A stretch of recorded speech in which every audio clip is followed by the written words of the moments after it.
this time we'll call the meeting for the Carver Finance Committee to order for December 2nd. And we all rise for the pledge.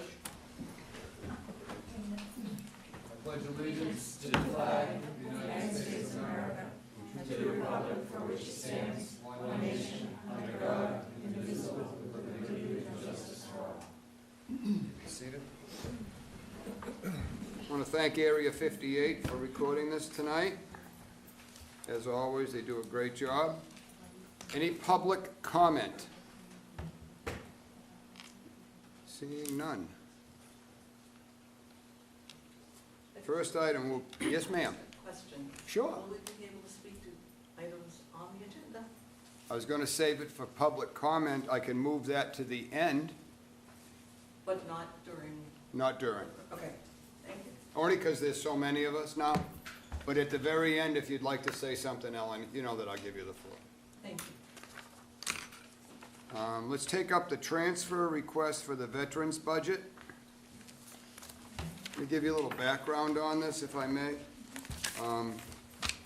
Donna Ferrand every year does the wreaths at 3 cemeteries, Donna? Yes, For the veterans' graves. And every year she struggles trying to raise funding for this and then get the volunteers to help out. Well, she succeeds sometimes with the volunteers and falls short of the funding, or sometimes she succeeds in the funding and falls short of the volunteers. So I suggested that she look into applying for a grant, but because she's not a nonprofit, that makes her ineligible. And in speaking with a few other people, they suggested that we see about putting this in the veterans budget. So I mentioned it to Donna. Donna mentioned it to Meg. Meg reached out. And the veterans clerk agent thought it was a fabulous idea. So this is one that I'd like to see us approve this $1,500 transfer request for the wreaths and for the decorations of the graves this year, and I suggested that the veterans put that in their budget for next year. So this does away with the aggravation and the trial of trying to raise the funds. Because personally, I'm not a veteran, but I have nothing but respect for them. There's a lot of families in this town. I think this benefits the families. I think this is incredibly respectful of the families. And I think it's a great thing that she does. So that's my 2 cents worth. So before us is a proposal for a $1,500 transfer out of our reserve account. Meg, what's the current balance in our reserve account? Do you know? Hold on a second. Is it more than $1,500? Yes. I think we're okay. So, any other comments? You want to say anything? No, I just think it's a wonderful idea, though. Donna, did you want to speak on this? no, I just, on behalf of the veterans' families, I got a phone call today from a family that doesn't even live in town, but their husband is buried here, to make sure that he was included in this. So, you know, it was heartfelt, the phone call that I got. So it is reaching out to families, and it's not just a veteran project. And if you can think of it, the students at the school are actually working on 100 wreaths right now at the school. So it's a community project, it's a family project.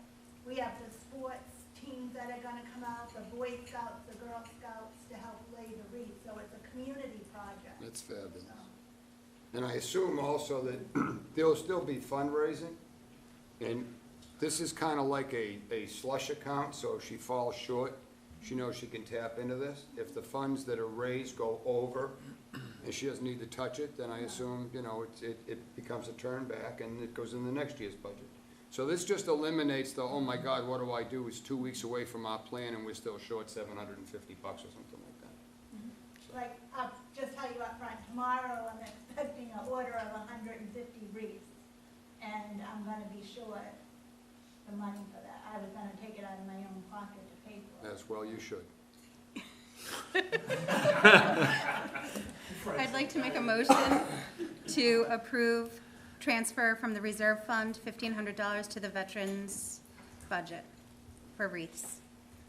Second. Motion made and seconded to transfer the $1,500 from the reserve fund to the veterans account. And Alan, Nick said you had $83,101 in the reserve fund account, Thank you. which was greater than $1,500. So we're good. All those in favor? Actually, Aye. discussion? Would you like to discuss it? By I- all means, she wants to I just want to discuss say, it. Donna, thank you so much for doing this project, for organizing it all. It's such, for the families of veterans. My brother's a veteran, he's still with us. But knowing that someday, hopefully someone will be able to do this for him, for the families, it's just a great thing, and thank you. Thank you to the veterans. And Yes. I have one question. The 2274, is that the budget that's left in the Veterans Fund? That's what's left in the veterans account, Okay. I assume. Is that correct, Meg? It is what's left in the veterans budget, but when he drew up his budget for FY '20, he had his own expenses that he was budgeting for, and so this was something that was outside of the purview of what he originally budgeted. Yeah. And I don't mind that. I'm just wondering, is this going to be enough to carry him through to the rest of the year? Well, this is These solely funds for plus- this is solely for the wreaths. He's all set. $1,500 is solely for the... Yeah. Okay. Any other? I didn't know if we had to do more later on. No, But this isn't the veterans' benefits, which often does run over. This is just his expense line, so it'd be for like office supplies and everything. So his office, generally speaking, spends very little in the way of expenses. Okay. No, I didn't know whether we'd have to put some more in there later on. Suppose it's Or possible, I'm just not, but at this point, I think it should be fine. Carry him through. Yeah. Good. Any further discussion? All those in favor? Aye. Opposed? Carried unanimously.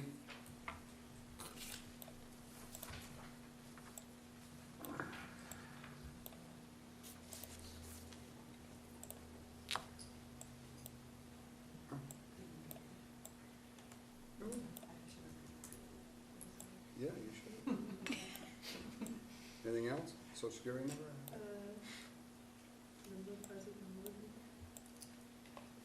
Seven.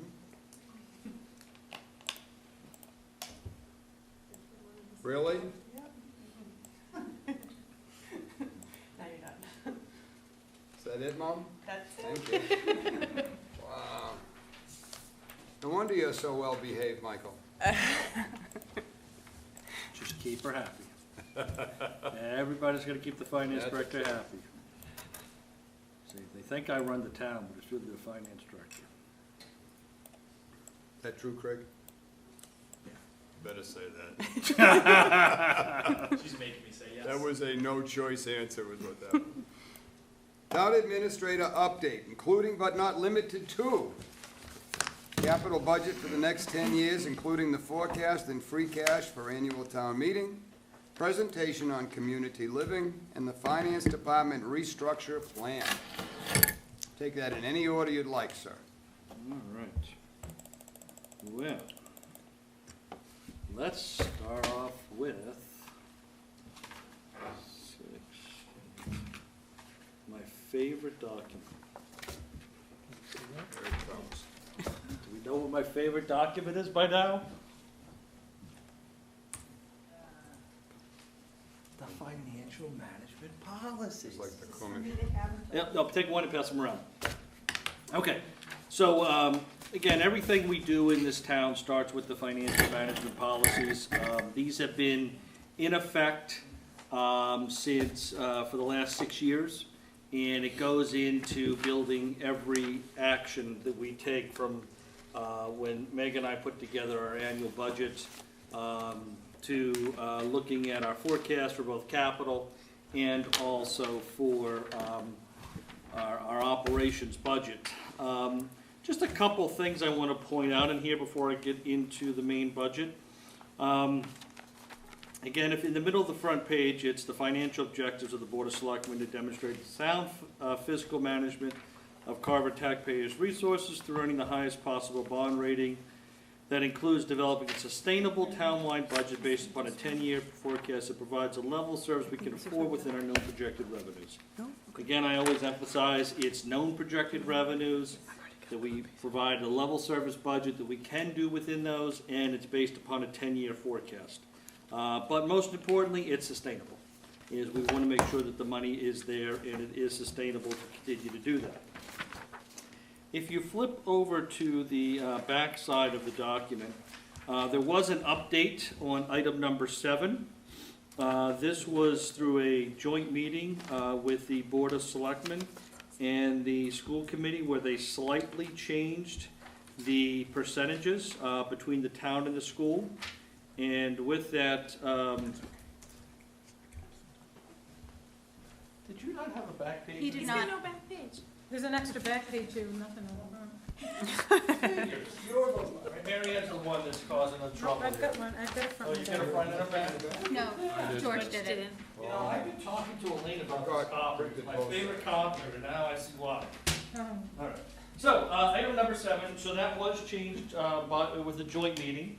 So that it was, what was it, Meg, 70.02%? 70.3. 70.3, and now it's down to 69.68%, and the town went up to just over 30%. What happened there is the town took over some of the responsibilities that were in the school department's budget, predominantly dealing with some of the maintenance personnel that were in the school budget, so now they're in the town's budget, so then the base changes because you move from one to the other. But the net sum is there's really no difference in the amount of money that each side has.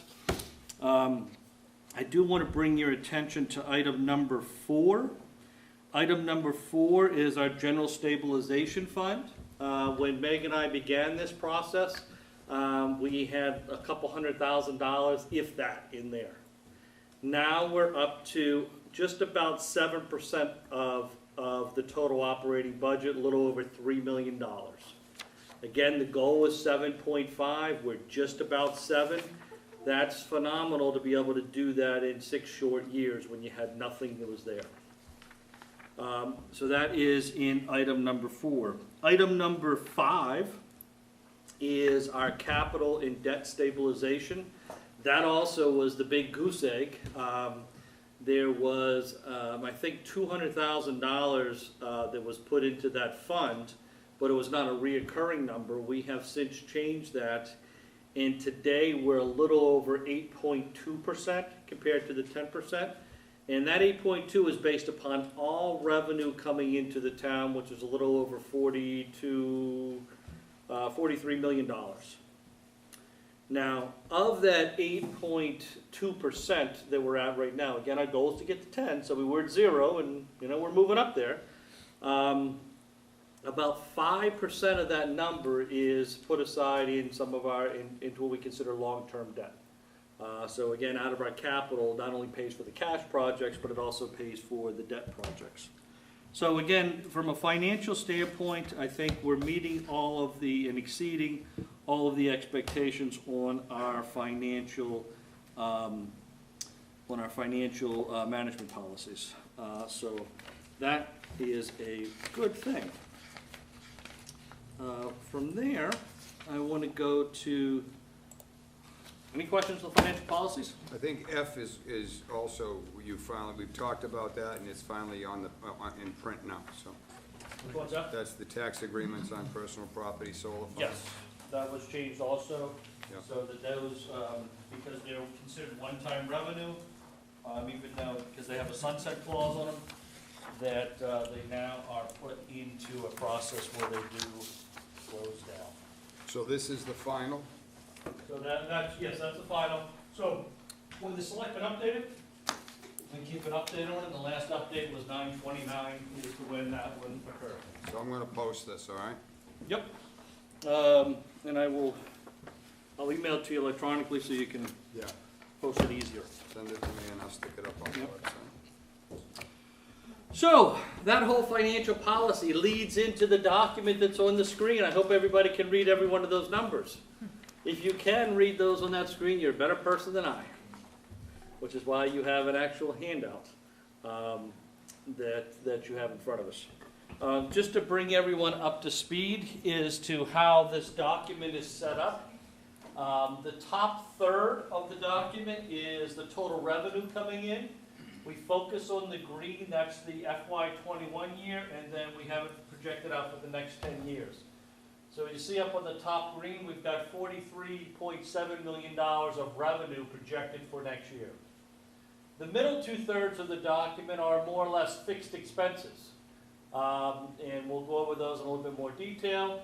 The bottom portion of the document is what's left over after those fixed expenses, the $34.7 million. That's a 2.56% increase since last year. Of that number, 69, I gotta get these numbers down again. 688 goes to the school, and the remaining 30.31 goes to the town for our operating budgets. The very bottom of the screen, this is such an important thing that unfortunately we don't spend enough time kind of giving the select board and everyone the accolades they deserve. Back in 2011, our OPEB liability was projected to be at $69.5 million for this year. As you see above that, that's the red number. Then you have the blue, and then you have the orange, and then you have the purple above that. That shows incremental changes that the town has taken to redefine how OPEB is done in the town, which also includes some of the cost sharing that's been done with new employees where they pay 50% of their health care and the town pays the other 50%. It also identified other changes that were done to our health care plan. The net of the whole thing is that our OPEB liability has had a net savings of a little over $30 million based upon the projections that we had before. So we've, in essence, dropped it in half, almost half of what it was before.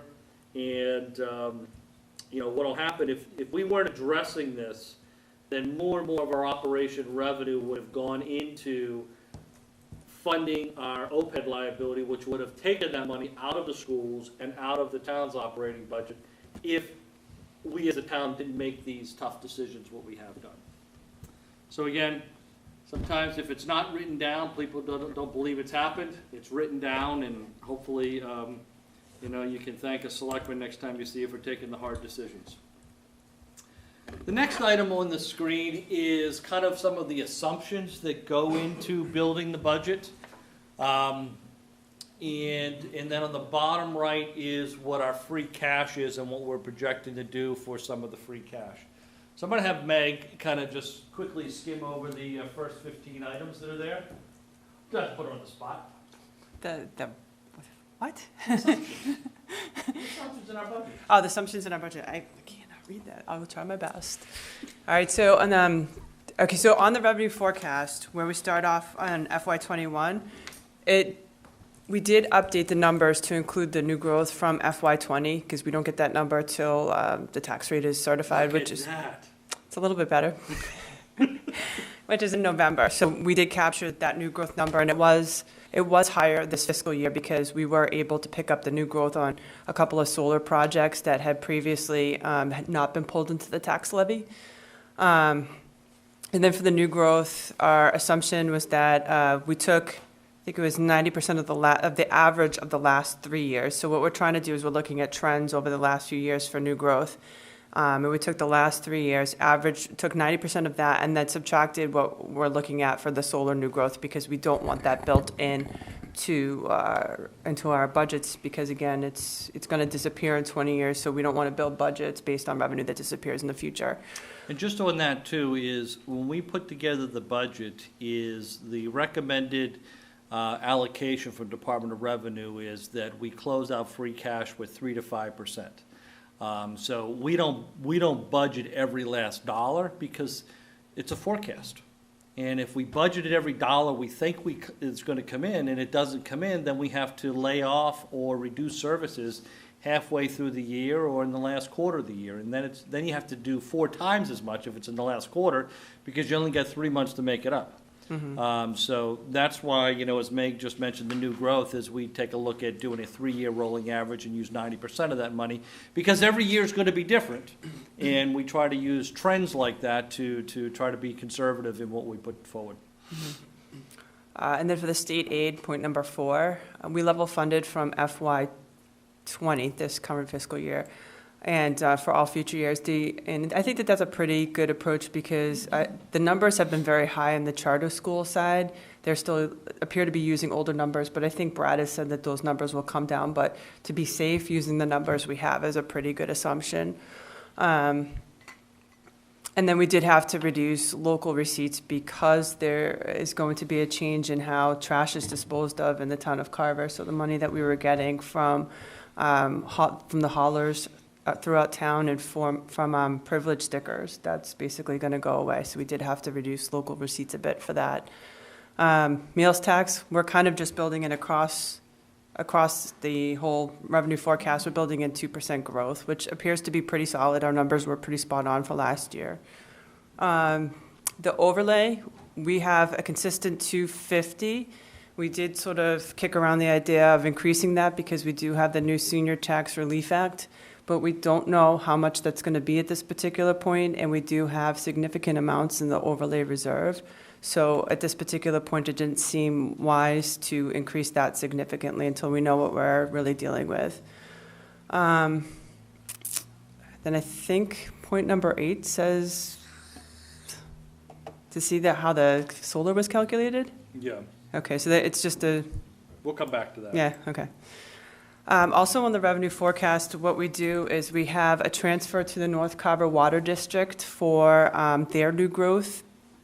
And we increase it, because every year it's the same amount, increased by 2.5% plus whatever new growth they had up in the district. So that goes right off the top of our revenue to the North Carver Water District.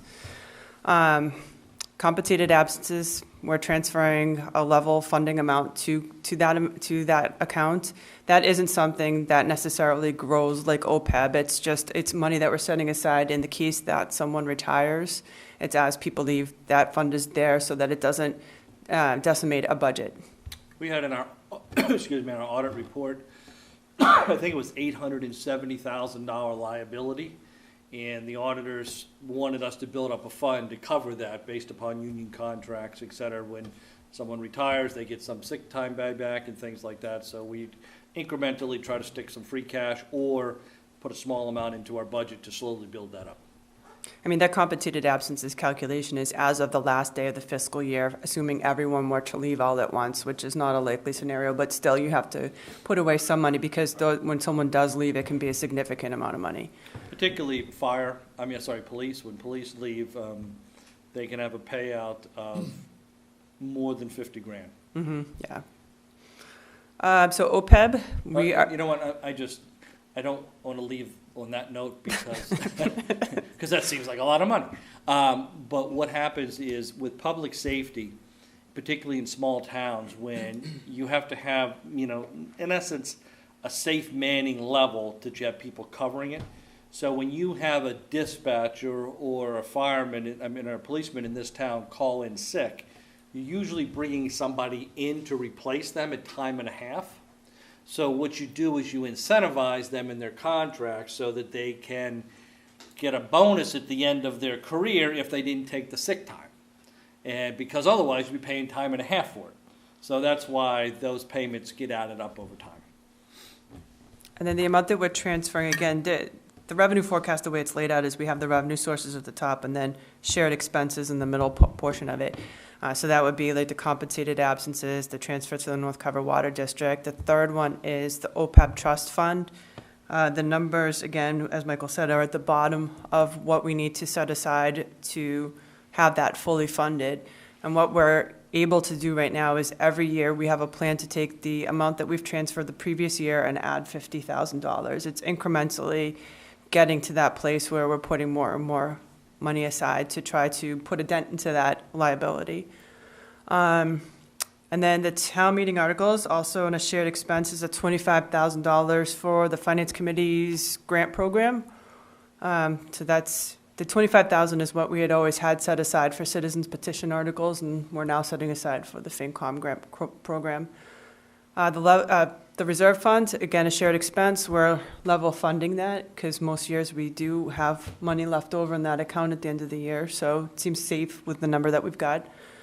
Old Colony, we've been kind of, every year we do a 5% increase. Some years it's not that much, other years it's more than that, depends on what the enrollment of students is. And at this particular time of the year, we don't know. We don't know until like pretty close to when town meeting is occurring, I think. It's like March or. Yeah, so that's, March, actually, I think that I'll end up going to Old Colony for one of the budget meetings. and I think I got the letter last year, a week before town meeting. Yeah, so we have to do our best. We say a 5% increase. That's, if you average that out again, that seems to be pretty fair. And then snow and ice, shared expense, and we're increasing that every year by 10% because what we're budgeting last year was like probably the first year in a long time that we had funds left over, but normally we're asking for money from free cash or from you guys because there's a deficit. Yeah, normally well, since we've been building this up, is that our snow and ice is probably double what we're budgeting. But there were times before when it was 4, 5, 6 times more than was budgeted because it was such, It's it was not- unpredictable. yeah, it And just, that's not a tremendous amount of money for a town for snow removal if we get a couple of days. If you get 2 storms, you could go through that whole amount. Sure. no. Just one comment on the Old Colony is that that's one of the items that's completely out of our control. We do put the 5% in there because they generally do increase their budgets at a higher percentage rate than what the local school districts do, which is why we carry 5% for that. But a change in enrollment is what really impacts us, is that, you could particularly one year have 2 more students go than what the average is. And that's really what can, add another $60,000 to the number real quick, but we have no way of knowing for that. So, but that's why we just, on the operation side, moved to 5%. So those are some of the assumptions that go into our budget. What I'm showing here is, this is the free cash that we had certified this year, $1.355 million. We are expecting this year for the state to come back, and once we get the MSBA money in, is that they will come back and do a second recertification for us. It's something they do on rare occasions. So that would all be added back to refund the capital stabilization fund, or if there's any additional police station expenses that we want to add that to at the time. But short of that, this is where we're projecting to, are proposing to put the free cash money into it. The first item is $675,000. That's for the radio system for townwide through phase 1 and 2, and this will also allow us to have radios to operate inside the closed middle high school, which right now, just because of the design of the building, doesn't allow for full radio access throughout the entire building. From there, we have $262,000 to complete the senior housing fire suppression cistern that'll be part of the police station. As you may have read in the paper or heard us talk about, when the library was built, it was the cistern for fire suppression was built under the building. It is a metal tank, and that potentially could rust out at some point. There's no way to repair that. So as we're upgrading building the police station, we wanted to build upon that fire suppression system and expand it so it could be used for this building and also EMS. As you see, there's no fire sprinklers in this building because we don't have water supply and this building wasn't built. But we wanted to make sure there was more water available for this and the library should that happen. From there, we're looking to set up $50,000 for the Emergency Radio Communication Maintenance Stabilization Fund. That allows them that, if there's heavy winds and they have to hire climbers to go up to adjust the towers, they have a fund to draw that down from. We have $100,000 for the town school special education reserve fund. We have 45,000 for townwide O&M field maintenance and supplies. 22.5 for recreation committee support and funding and programs. And this year, we reduced the North Carver Water District well and infrastructure debt down from $250,000 to $200,000 this year. They did have a surplus in their funds last year, and we needed to better reallocate the money into other locations. So that is what we're looking at as it relates to the free cash component and also the assumptions in the budget. And now I want to go to the actual budget, and again, you have this in front of you, but hopefully these numbers are a little bit easier to read on the screen. Just as we go through that, I'm going to use this magnifying thing again here. I just don't try to use it. It's kind of neat. When we're looking at the total revenue of the town from prior year taxes, it was $25.9 million. A 2.5% increase is $649,000. We're anticipating new growth at $253,000.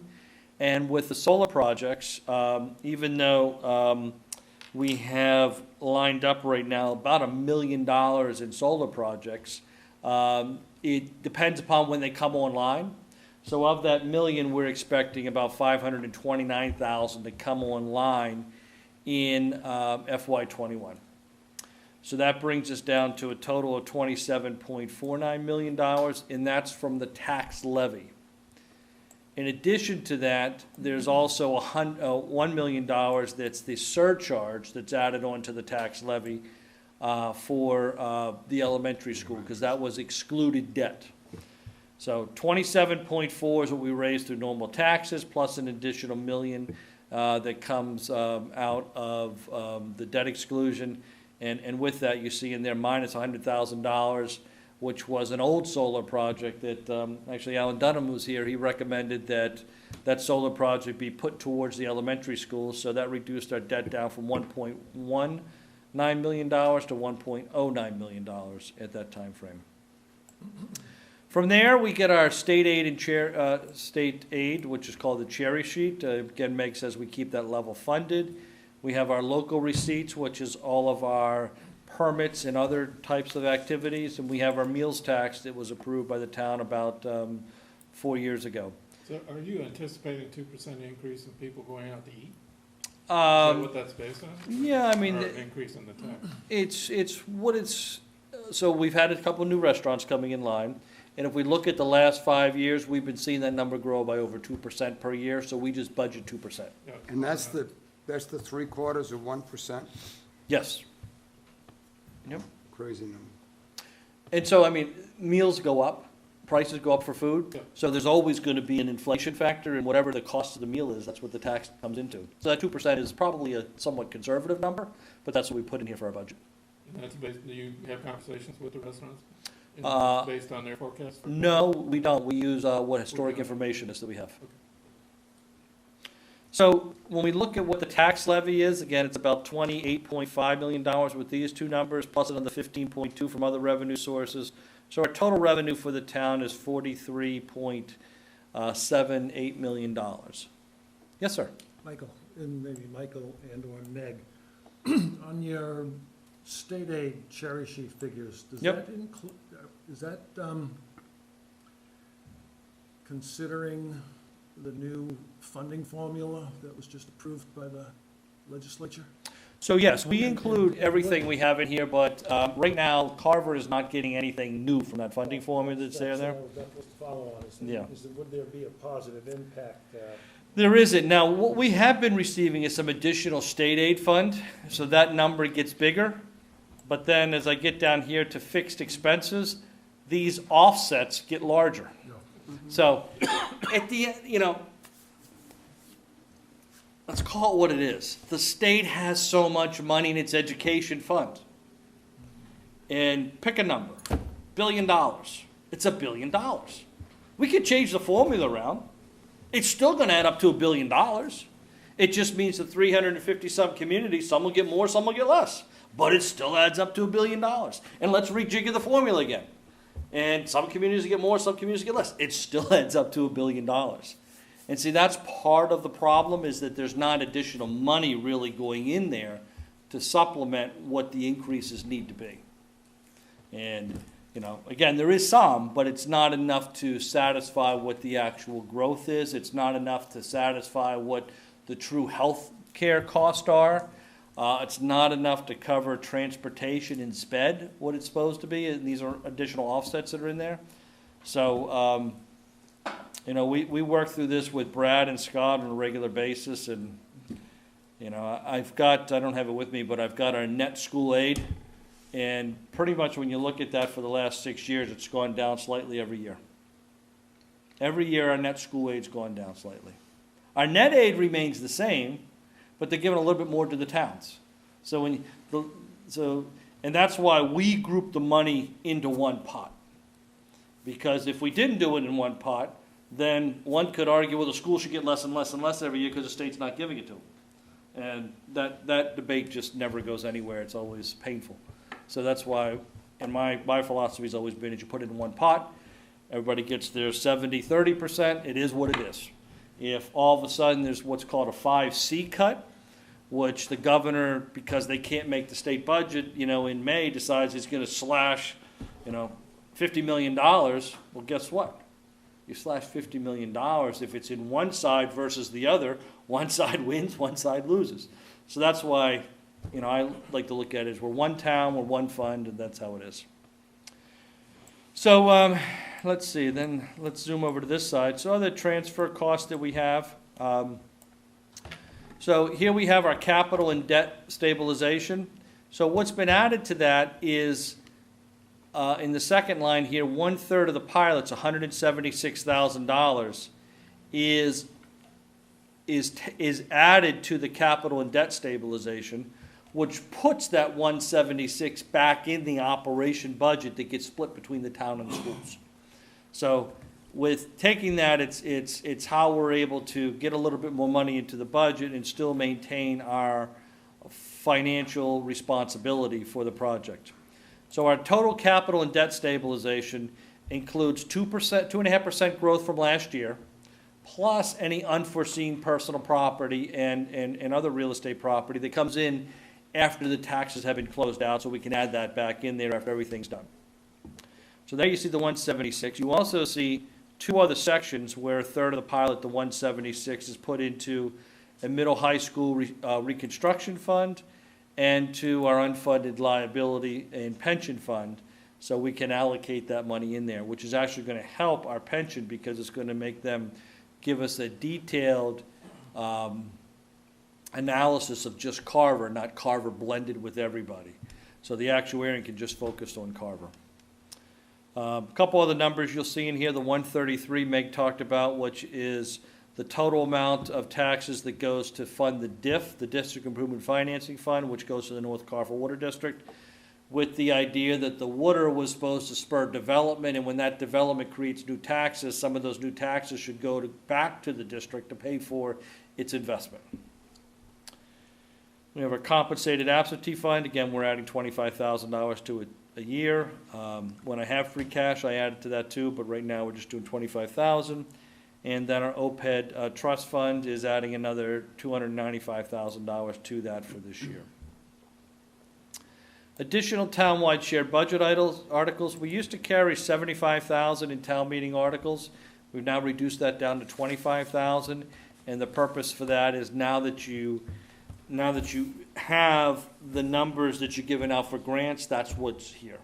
Now, if anybody submits a home rule petition, not a home rule petition, or a citizen's petition that says, I want to put $50,000 into Timbuktu, guess what?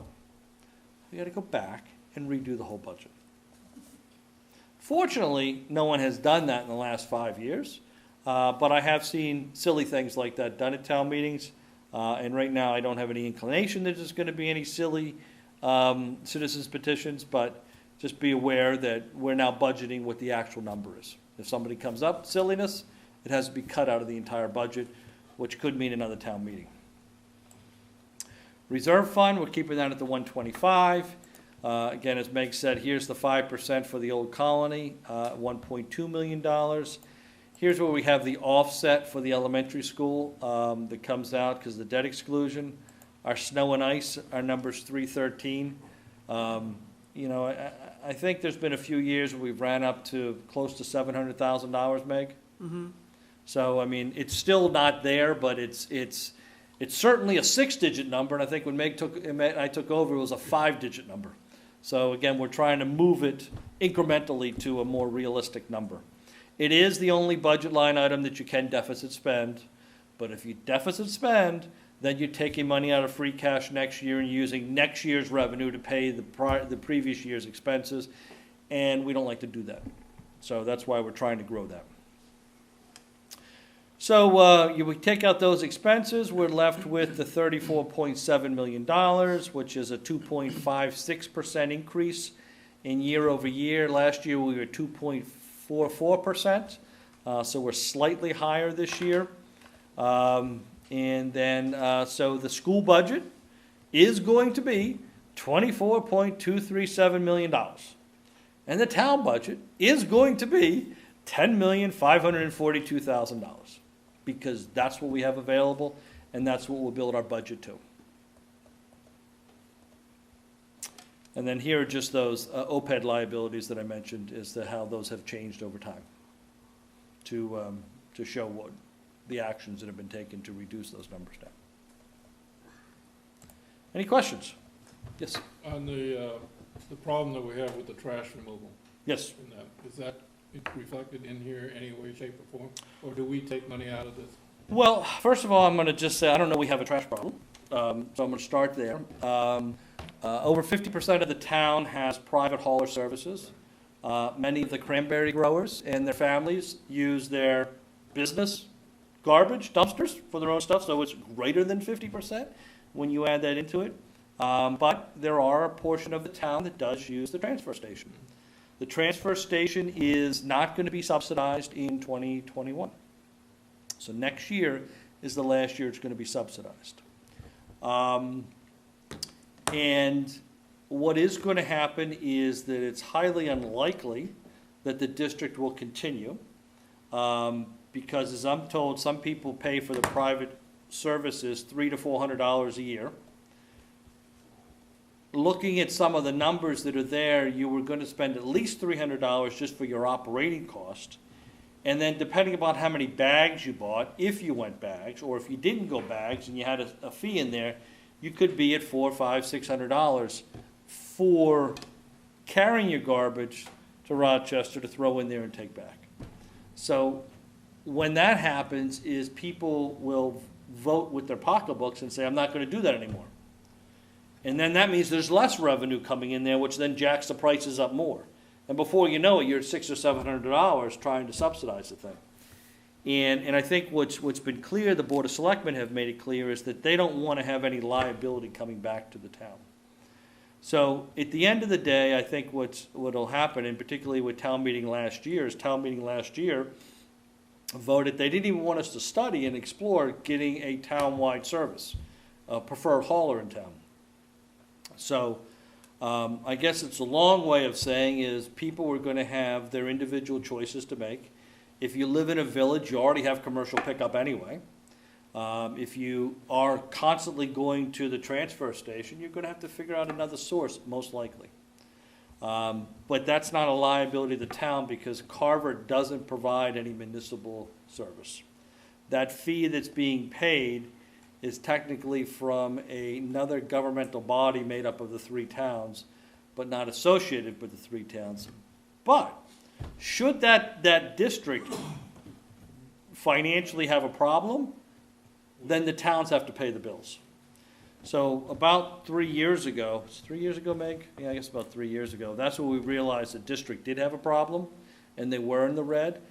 We were able to change that around, and there's obviously been some lawsuits from the Attorney General on some of the mismanagement that happened there. But at the end of the day, right now the district does have a surplus of funds. It has a large enough surplus of funds that the district voted not to send any assessment charges to the 3 towns this year. So we'll see how that plays out. It's a long way of answering your question, but I just wanted to get a bunch of No, I just- information out there. Yeah, I didn't know whether the town was gonna get involved in paying anything with that or I have nothing budgeted in the budget to do that because, again, why, for some of you that are paying for private hauler, why should you be subsidizing people that aren't paying for private haulers? How's that fair? And that's part of the challenge that we have with the thing. not. Thank you. Yep. Any other questions? No other questions? You do a great job.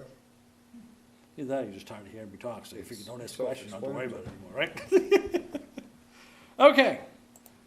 Next item is, look at that. Let's see if we can read that one. This is the one we want to see. This is our capital budget. This was approved by the Capital Outlay Committee last week. And just so you know, they did approve the transfer out of the reserve fund that you guys had approved. Oh, for the For the police police station, station. yeah, So that was approved by them as well. good.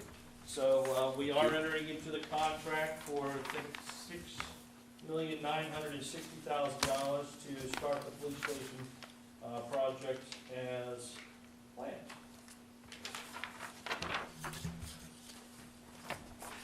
So this is the capital budget broken down by every one of the departments. I'm not going to spend a lot of time going through this tonight. We can always come back to it. But, you know, at the bottom of the page, where's my little magnifying glass? Look at that. That's kind of neat. I don't know why I never saw that before there. Funny little things. I know. All right. Tom, We did you get here have, this morning, really early apparently? apparently, I must have, yeah. So right now, our total request, and again, anything that's in the green section is this current year.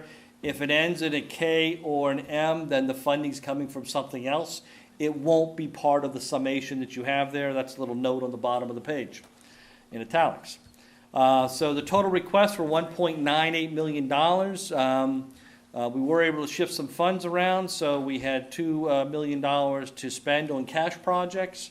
Of that, that leaves us $43,000 that we didn't have to spend this year. There are a couple of fixed items we have. This is the last year of the existing leases. You probably heard me talk before. The leases were done at a previous era in Carver where the administration didn't talk to the treasurer collector, and the treasurer collector didn't talk to the administrator, and they decided to go around each other, so they did leases, which just means we're paying an extra 0.5% to somebody else for leasing out stuff. This is the last year leases. We're not doing leases anymore. From there, we have our townwide network implementation service, our building and field maintenance contracts, our short-term disclosure statements, $85,000, $100,000 for the elementary school debt that I mentioned earlier tonight, and then our debt service is $1.625 million, and that does not include the elementary school part of that. But to go to the top of the page, and I'm just going to quickly hit the things in green, just so everybody knows what they are. Okay, we have here is in the finance department, we're going to be doing both in the assessing office and over in the treasurer collector's office. We're going to be buying movable shelves so we can do better storage in each one of those areas. Getting rid of a bunch of the file cabinets. We've got $45,000 for the school administration building for HVAC systems. We've got Why isn't that coming out of the school budget? because the school doesn't manage their buildings anymore, it's all done under O&M. So O&M is in charge of all school facilities. That was part of that 69%. Correct. But even with that, is capital was never so much went here and so much went there. I mean, I try to balance the stuff out, but some years the school may get more, some years the town may get more. It all ebbs and flows based upon what the need is that year. Gotcha. Now, clearly, with building a brand-new elementary school, there's not much need there. With also doing all the doors, windows, roofs of the middle high school, we don't have to worry about the envelope and the heating anymore.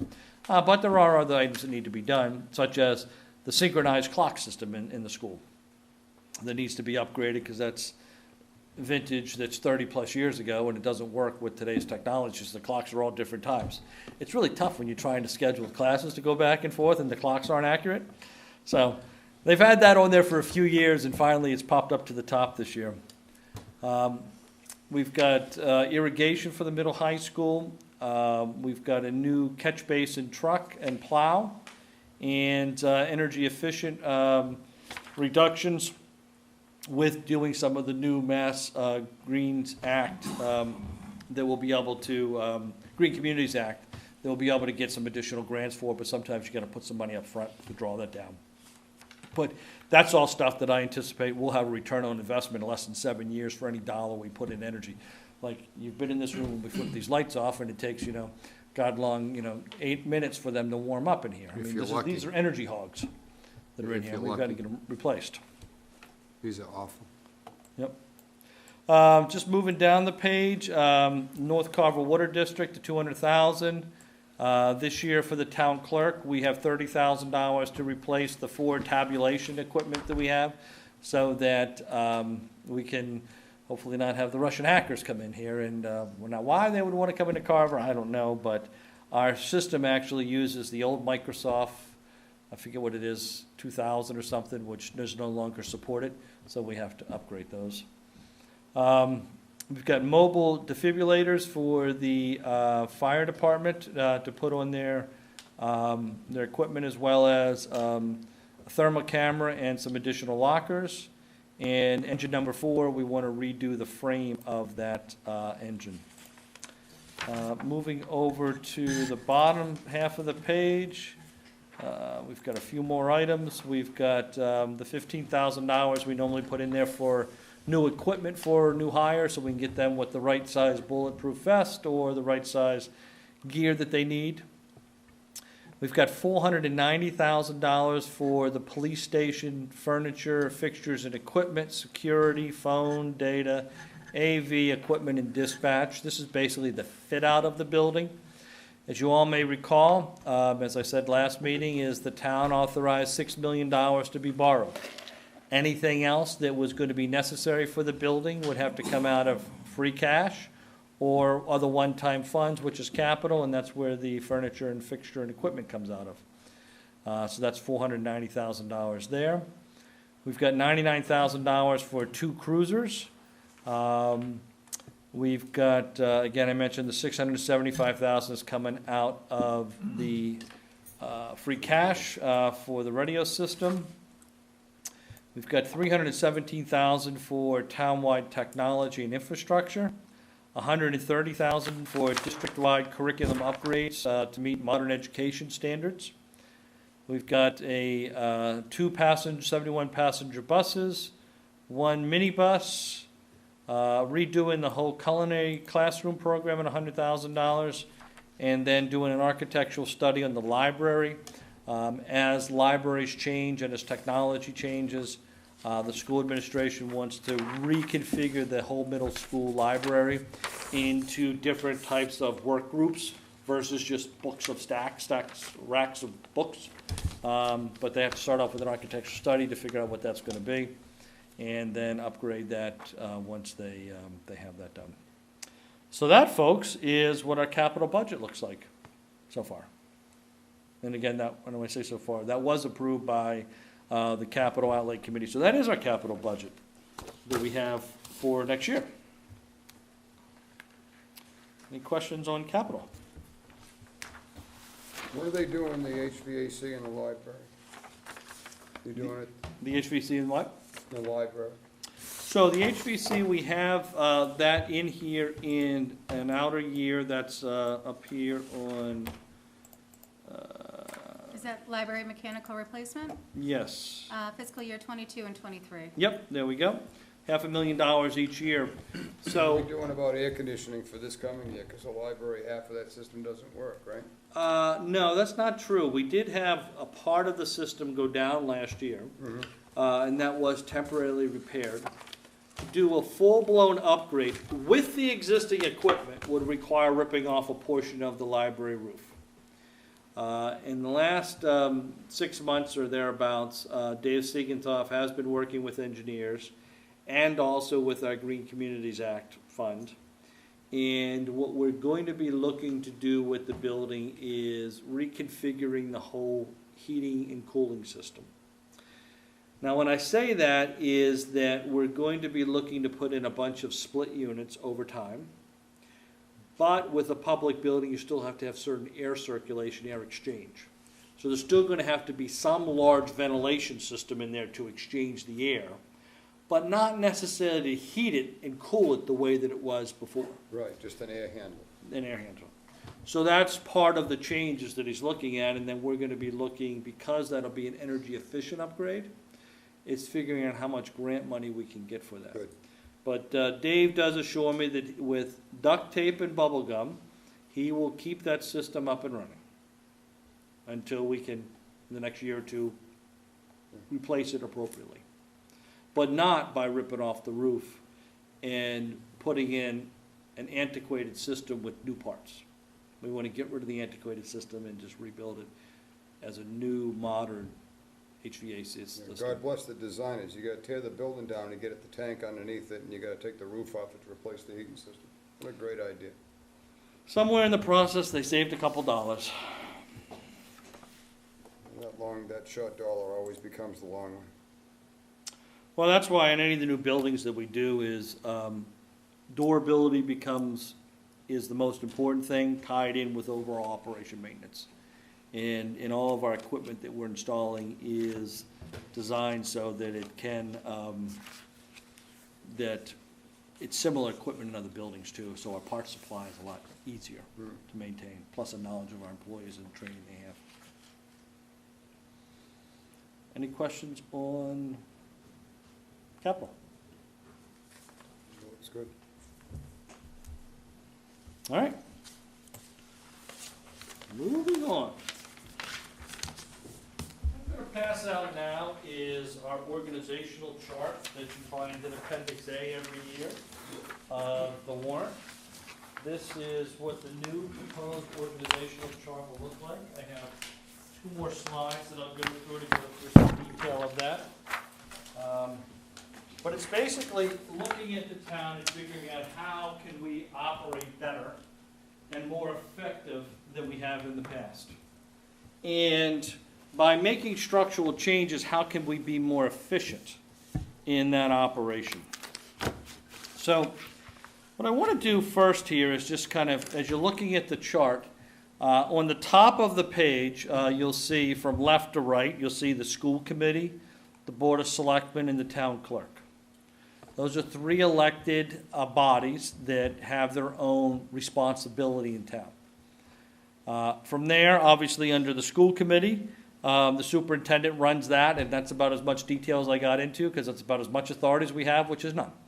And how the school runs the district is how they run the district. This is just showing what the overall organizational chart is, but they are, working with the selectmen in everything we do. So under the selectmen's role is strictly as a policy board.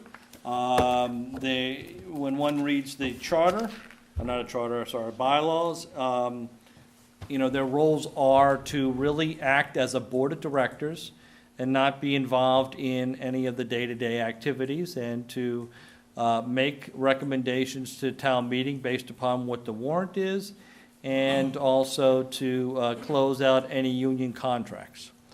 Beyond that, all of the operation takes place through my office and with the appropriate directors and divisions that we have tied into that. So in my office, we have our assistant town administrator, HR coordinator, Elaine Weston, who's really the boss, as everyone already knows and reminds me all the time. And then we have our procurement purchasing official coordinator, and we have 2 town administrator selectmen's assistants in the office. From there, this new proposal is to break the town down into 3 divisions. And it's really the center division that that's a change that I'll get to momentarily. So on the left side is you have our public safety departments. There's really no change in the public safety departments. We have our fire chief, who has his deputy and assistant deputy underneath him, and they run the department. From there, we have our police chief. We are going to be moving forward with hiring a deputy police chief in the police department. But the police department, is one of the three legs of the stool that protects the town. And then the last leg of the stool, it has two parts, and that's the EMS chief and also the EMA director. One does the ambulance services and one does, natural and man-made disasters.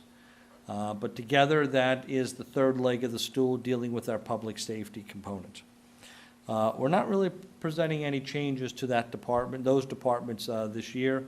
But for, like I said, I think is that we will be moving forward with a deputy police chief. That'll be an article that'll be done at town meeting that the union has agreed to move forward with.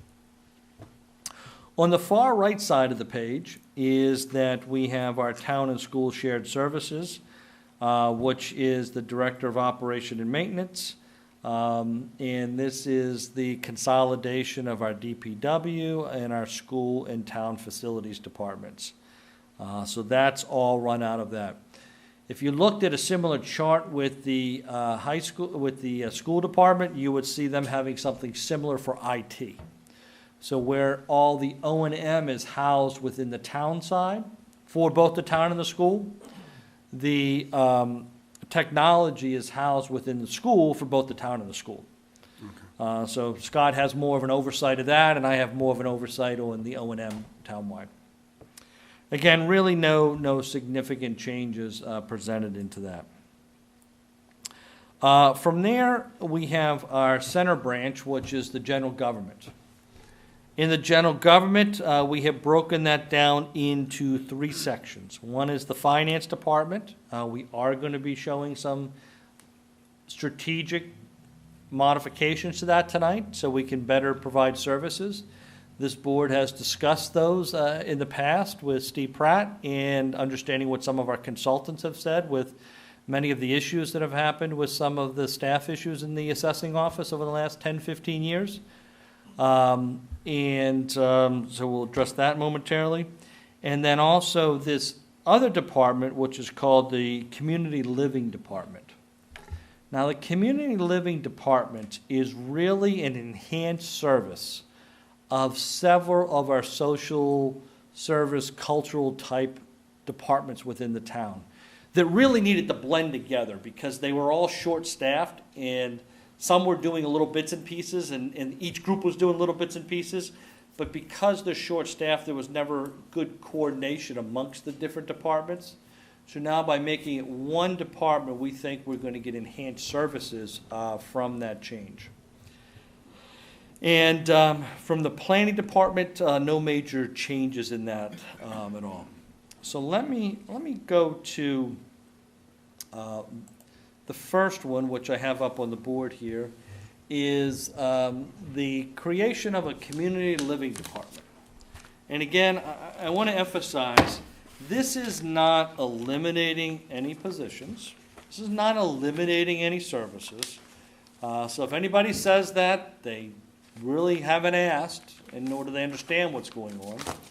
What this is, it's been an effort that's been going on for about 6 months, where we've hired a consultant to come in and assist it. Dan Badger's in the audience with us.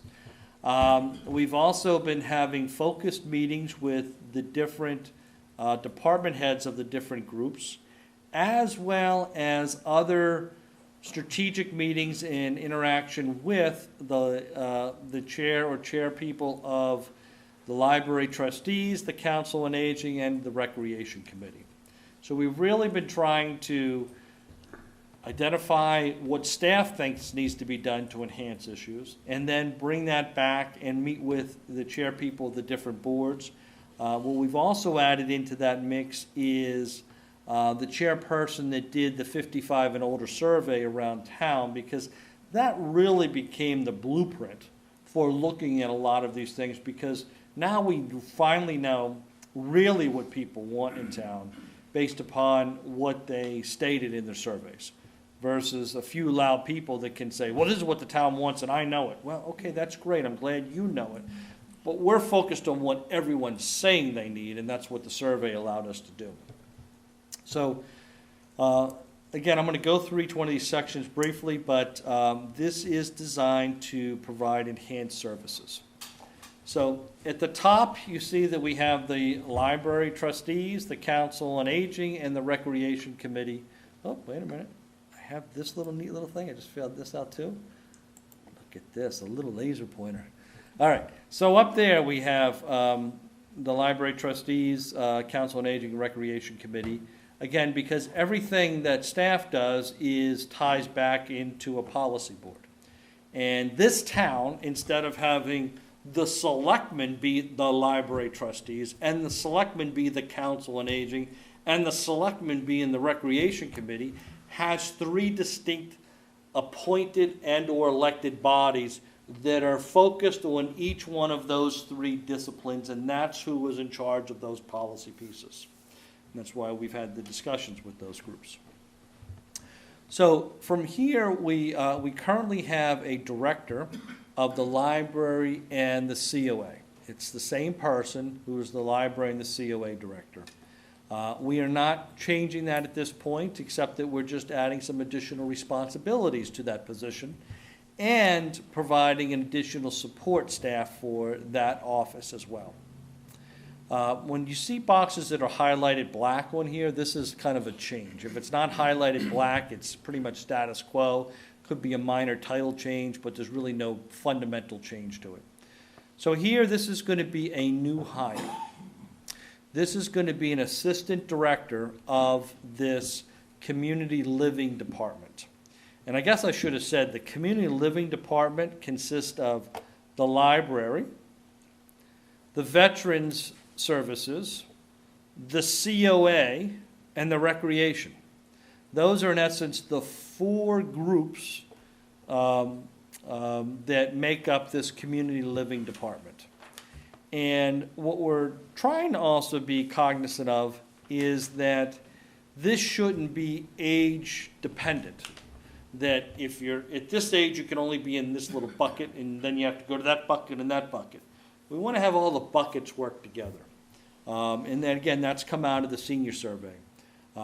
We have the recreation committee right now, who one thinks does all youth groups, which they do, has had some cooking classes, has had some photography classes for people that are collecting Social Security, tied into whoever signs up for that. And again, that was kind of an emphasis that came out of the survey. So back to the assistant director. This individual would be a new full-time position, full-time, and would help coordinate the awareness and the outreach. Because one of the things that we've identified is that when we as a organization aren't doing enough outreach and making people aware of what's going on, then the only place to find accurate information is to go to Facebook. So, since we know that that's not always accurate, that's why we're putting a lot of emphasis on having Wait till tomorrow morning. weekly news letters, monthly calendars, and all different derivatives of those, so that we can make sure that everyone is aware of what's happened. These calendars will have all programs. So if you want to do any activity in town, it will be on this one master calendar. And it will be updated on that one master calendar. And the same thing with newsletters. We'll still be sending home by snail mail the senior newsletter, but we're going to be upgrading that and doing additional electronic newsletters too, so people can understand what's coming up and be aware of what's happening and try to get some accurate information. So this position is really going to work hand in hand with the director and really coordinate all 4 functions and make sure that we're providing better services, enhanced services, more awareness, more communication to the public at large. From there, let's go over to the library. The library, as you see, there's no highlighted boxes here. The library runs very well. There's no changes that we're proposing to do to that, except for that there is a part-time activities coordinator that's in the library. We're actually going to be taking that individual and moving them, who also has another part-time job in town, doing the COA. So we got 2 part-time jobs, and we're going to be taking those 2 part-time jobs and turning that individual into a full-time employee, dealing with activities and programs, coordinating them townwide, so that it's everybody that they're doing. But other than that, no change to the library. From there, with the veterans, we do have a desire to add some bandwidth through volunteers, through other grant programs, and start providing some affordable housing for veterans, and use some of the federal and state programs that are available for that, and potentially even some of the town funds that we have for affordable housing, and utilize that to support veterans housing in town. We come over to the COA. We still have a transportation coordinator with the bus drivers. We still have an outreach social worker that goes to people's houses. We still have an assistant cook. We still have a full-time cook that's in charge of the facilities. So there is no changes to the COA, except that we believe this will enhance services. However, we did put in this new title that we have in here, Healthy Aging and Nutrition Coordinator. So I guess we did make a change to COA, is that the head cook now has a more elaborate title than what the previous individual had, because that's what this is all about. It's about healthy aging. Whether you're 6 and going on to 7, whether you're 11 and going on to 12 and dealing with bullying, whether you just get back from college and you don't know what to do because you don't have much money and you want to play softball, and how do you pick up a softball league, to the point where you're an empty nester and you want to have, go to a photography class, or you may have unfortunately lost a spouse in your 70s and you're looking for some companionship. It doesn't matter what the age. We want everyone to age healthy, whatever that is. So again, this comes back into this whole community living concept that we have. And then finally, over on this side, again, I've already mentioned we've taken 2 part-time positions, putting them into this activities and program coordinator. We do have our recreation coordinator that'll be working with the activities and program coordinator. And then we'll just be looking to add some seasonal staff during the summer with students, that we can have them run a tennis clinic or run swimming lessons or whatever it may be. So, we're always trying to keep kids out of drugs, keep kids out of the opioids, keep kids out of all that nasty stuff. One way of doing it is making sure we have opportunities for kids to do things. So that's what we have in there. So that is, in essence, what our concept is for this Department of Community Living. And from a financing standpoint, the big structural change is adding a new full-time position that didn't exist before. But we believe that that's necessary to move this forward. We have other things that we could have done, but we also know that we have to live within our financial means.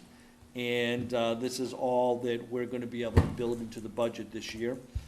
Come next year, we might try to add another half-time position or another full-time position, because we think there's still more needs that are out there. But this is where we are this year. With that, I'm going to ask Dan if you have anything you want to add to this, or just take any questions, or we can go from there. So first, I guess, do you want to add anything to it? No, the only thing I was going to say is much of what you see up here is a reflection of feedback from the field. I spent quite a bit of time going on tours at work, talking with people from different committees in town, also different civic organizations in town and businesses in town, and just trying to find out what was on their wish list. Much like the answers to the 55 and plus survey, that's an answer to their wish list. And so I took that model and went on to ask people questions. What do you find in your experience working on this committee? How did you find, what were the shortcomings in terms of efficiencies for getting your mission accomplished? What things were positive, what things were negative? The common denominator with all those was there just seemed to be a compartmentalization of communication between different groups, where a lot of people in organizations and smaller groups did a lot of good things on their own, but they were limited. And come to find out, just because I was looking at it from the outside with fresh eyes, I was able to see that a lot of them were after the same thing. There was a lot of synergy between a lot of these smaller organizations that had very worthwhile tasks and missions on their agenda, but just either couldn't see it through, or there might have been some things in the past that they would list that sort of died on the vine. And wasn't it great 5 years ago when we had this program? Was it? And I would just ask the question, well, is it something you'd like to see done again? And the answer was yes. And I said, well, let's how would you go about doing that? And we would have that dialogue. And then I would have a carry on that conversation with the next committee in the next organization. And so come to find out that the answer for having a more enhanced delivery of services was simply a more efficient conduit of information, one that was more timely, one that was more accurate, one that was more accessible for not only for outreach but for awareness, not only for people to let different organizations know what they were interested in so that those programs could be cultivated, but then also having that be in place now that there's a better chance for engagement in those programs to encourage the longevity of those programs and maybe establish new ones. And so we found that while there were a lot of good things that these different positions had, they all needed a little bit of support with one another, so they didn't all feel like they were on an island. They knew that each component really not only had their duties, but there was an answer to what's next for them in their duties, but also for the people they were serving. They had an answer for what was next, or what alternatives were available to them. And so, again, what you see up here is essentially the answers that were given to me from people that I just asked those basic questions to, and that created this amalgamation of what you see up in front of you. Dan, just again, how many interviews did you have? Because I think the point here is that, this is really a community-driven process. We've heard what people said from the survey. We've hired Dan to go out there and beat the pavement and find out what people are saying, and we've taken all that information in to kind of restructure how we can provide some additional services. Hundreds of individuals. And I should point out, just because I'm a fan of seeking out best practices, I went outside of town as well to ferret out what programs they found successful. Just not only surrounding towns that were our size, but also towns that maybe had a larger population, but maybe had some similar recreational interests or some similar interests in terms of 55 and over programming. In particular, I did quite a bit of research in terms of just because of my background in helping with veteran housing programs in the past and doing grant writing myself, finding out what was the easiest way without touching town budget, because I wasn't aware of what the town budget was, so I had to assume that everything would be either volunteer or grant driven, which is There's nothing left in the budget.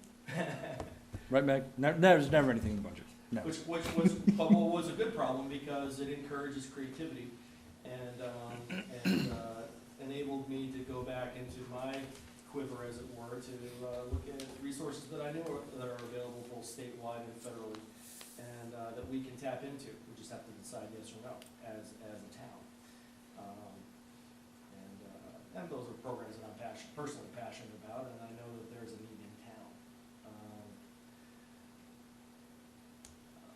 Aside from that, there are, this apparatus opens the door for us being able to cultivate even more programming, whether it be adding things that are of interest, whether it be adding outdoor education to recreation, whether it be adding alternative programming for schools, whether it be I'll give you an example. One particular answer to the 55+ survey was they'd like more volunteer opportunities. Well, there are a lot of different groups that probably would have executed more programs had they had more volunteers. Well, these people just hadn't spoken to one another. There wasn't a conduit of information and a volunteer apparatus at the ready. So every time there would be an event, even an event that happened annually, they're starting from scratch over and over again with, let's see what we can come up with volunteers, as opposed to having people that are used to volunteering. They already know, they've already gone through the volunteer team safety brief, just like a parent would as a chaperone. Every year they have to go through the volunteer training. Well, that's something that is easily accessible here as well, and having that in place opens the door to a lot of programs that, for example, the Cultural Council would like to see, and the arts come back to Old Home Day, for example, but they just had a problem with volunteers. Well, this is something that would play a role in helping mitigate that being an issue at all. Because there are people that would love to volunteer for things, they're just not aware of an event. Old Home Day is an event I know that people are very aware of, but there are other events that people would not be aware of until the day after it happened. And I don't know if you've ever, looked in the paper or looked on Facebook and said, oh man, I wish I had known about that, and you find out about that fun event the day after it already happened. Well, that's something that won't go away. But this gives us a structure to build upon, and I think that's the key thing, is there's a lot of opportunity by having a platform that we can build in volunteerism into a structure, and we can have an individual be responsible for coordinating all of the activities and programs across all 4 groups. We can have a group of individuals be responsible for the scheduling, the newsletter, the calendar, so that can all build off of here. And I think that's what we're looking to do, is there's dozens of items that we've explored to do, but we can't do them until we build the structure. And this structure kind of enhances the bits and pieces we have to build a more solid structure, so we can put additional layers on that over time. And that's what the concept that we have here is. Well, this whole thing promotes communication between all the different factions so that nobody gets left out. Correct. So by tying it all together and then ramping it back to like the trustees, the COA, the rec committee, and then going through Carol, she's informed, and then that can go down through and filter its way through so that nobody does get left behind. I think that's a great idea. No, and it happens in both directions. This allows easy buy-in for the community, because now startup companies and startup organizations and startup clubs, they now have an apparatus to tie into to get the word out. Right. Kind of a one-stop shop. That's what it is. We're trying to centralize all the information so it can be shared with others equally. And we're taking out of those that want to yell and scream, is that this is really a community thing for everybody. And everybody has a role in it. Right, and it's not exclusionary. That is correct. Everybody that wants to partake can. And everybody can be informed as they want to be informed. And how many times do you hear, geez, I would have loved to have done something, but had I known, I didn't know. And we as a government body, when we're dealing with public resources, we shouldn't be in a position where we're saying, okay, we're going to put this money and only these 6 people can use it. And we're going to put this pot of money and only these 14 people can use it. And this other 12 can only use this. Right. It's how do we take that money and get more out of it to provide hundreds of people to be able to utilize it versus just a few. No, And- one thing that came up in the survey is a central location for the COA. Mhm. Are we looking at doing something, or maybe something more community Sure. in the town complex? The answer to that is yes, but not yet. Is that that's kind of a year 3 thing to do. Is the year 1 is to rejigger this organization, get it up and running, work out all the kinks, truly start to identify what the needs are of the community, start to run some programs, see where we have constraints, see where we're missing space, and utilize that data over a 24-month period to say, okay, we now need to do a community center tied into the town hall complex, and it needs to accomplish X, Y, and Z. But it's not something that we're prepared to do today. A, we don't have the money. B, we really don't know what the full needs are going to be. That's right. But this allows us to get to that point, and I would caution anybody from having that discussion until this thing's been up and running for 2 years to really identify what the needs are. Again, we're going to have a handful of experts that say they know exactly what it is and they want to have their exclusive club. Taxpayers' funds don't build exclusive clubs. Taxpayer funds are there for inclusion, and we want to figure out what that right piece, that right structure is to welcome everybody together and have that facility used at different times of the day by different groups. And that's kind of where we are. And still not taking away from any one group in the process. That's right. Everybody will have a home. That's exactly right. One of the, if I can add, one of the, if I could use the word ethos, we've really looked at, based on need, but also just in response to, some programs that needed some enhancement that already exist. We were able to bring in, groups that were looking for volunteer opportunities and other groups that were looking for help. And one example is, helping out a couple of the veteran communities in town that they used to host a breakfast. And the Cub Scouts were looking for something to do, during the Veterans Day weekend, and they ended up deciding to just host a breakfast. Well, it became not just a breakfast, but then now it's something that's enabled the youth to be able to interact with different generations of veterans to learn about their shared love of service, and learn from their elders, and then also the giving those veterans a chance to be honored as they deserve. So that's just a small example, but again, these are things that already existed. They just got merged that one day over some eggs and bacon. And simple, fun, but that's a lot of times the answer. Good. Any questions with this concept of community living? What do you guys think of it? I love it. I actually really like the healthy aging. I think it's a much better term than just a council on aging. So. And I tell you, that name came up when we were having our joint meetings, is trying to figure out, okay, when we had somebody from the library, some from the COA, somebody from the recreation, somebody from the study committee, and it was trying to figure out how do we break this down so it's not a particular group, because the survey says we don't want to be stereotyped as X.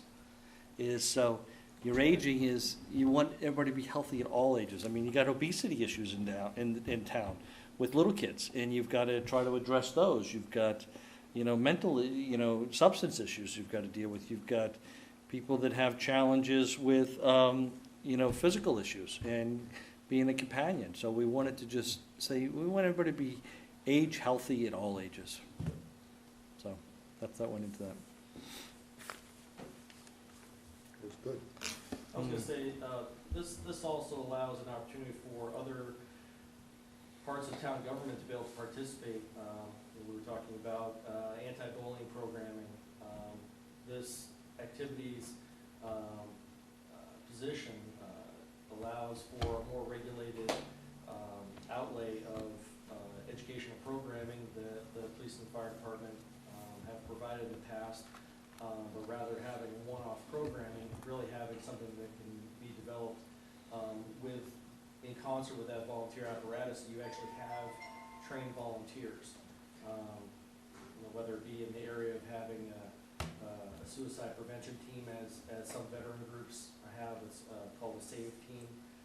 There are youth programs where there's peer counseling, as well as clinical and non-clinical counseling volunteers that can come into play with this as well. So now, again, just a simple low-hanging fruit example of things that can easily just tie in with this. We've also had discussions with the school administration about this whole concept too, and they see ample opportunities where they can help enhance this by having a structure. So, whether that's their culinary program, cooking one meal a week or doing something special like that, or it's in helping the veterans or whatever it may be, is there's definitely, this structure gives us a little bit more flexibility to work with the school in that. Well, it promotes the community. We're trying to take down barriers. Even though others are trying to put them up, we're trying to take them down. So that's that piece. And then the other major component is the finance department. So, with the finance department, there are a lot of very positive things that have happened with there. And there are decades of issues that need to be addressed that haven't been fully addressed, that we're looking to make the restructure so we can make those changes. So in this department, I'm going to break it up into kind of two components. Obviously, we have our finance director, and we're not proposing any changes to that. From there, I'm going to break the department down in two halves, and I'm going to focus on the treasurer collectors division. And so on the treasurer collectors division, we have a treasurer collector. It is a non-union manager that oversees the entire department. That treasurer and tax collector, in essence, oversees several functions within there. They have their payroll and benefits coordinator, which does all payroll for the town side. It also has an assistant treasurer collector, which is a grade 5. And currently, right now, it has 2 finance assistants, which are grades 3s. This department, in function of the treasurer of the finance department, is now running very well. We've had issues in this side before, as we all know, and where we are right now with our current treasurer collector is we're caught up on all cash receivables. We've got glowing reports from our auditor on how everything's done. And there's so many successes that we're just continuously building on those. In here, I've got 3 boxes that are in black. And again, the ones that are in bold are the ones that we're making some changes to. So right now, we have 2 finance assistants, which are grade 3. What we're proposing to do with this restructure is move them up to a grade 4 and call them treasurer collector clerks. So this would be an upgrade for these 2 positions. Get another one of those slow chunks. Yep. So one of the challenges that all organizations are having is finding qualified people to fill positions, and particularly finance people. So that's one of the reasons why we're looking to upgrade these, as we look at what the market is, and without this department, nothing else works in town. And we've put a lot of effort into making it work so much better that these are kind of some enhancements that we're looking to make. In addition to that, our payroll and benefits coordinator currently right now is within the union. We are looking to take that out of the union, primarily because, and this will be an upgrade, primarily because that individual is responsible for all confidential information, all HIPAA stuff that they're allowed to review, and in all personal information that we have on people. And they really need to be a confidential employee. Well, it's kind of hard to do in a union, and so as part of our enhancements is we're looking to take this position out of the union and turn it into a non-union position. But other than that, there's really not a whole lot of change that we're proposing over in the Treasurer Collector's office. That team of people is running very well together, and we want to just enhance their services so they can continue to function at the high level they're doing. So that's half the finance department. Now, just as you have a treasurer collector overseeing payroll benefits, treasury functions, and tax collection functions, you don't have a similar manager on the accounting and the assessing division. And so we're looking to create a new management position, same grading classification as the treasurer collector, but call this an assistant finance director, primarily responsible for the accounting and the assessing division. And that would be a new hire that would be advertised, that we'd be putting into this position right here.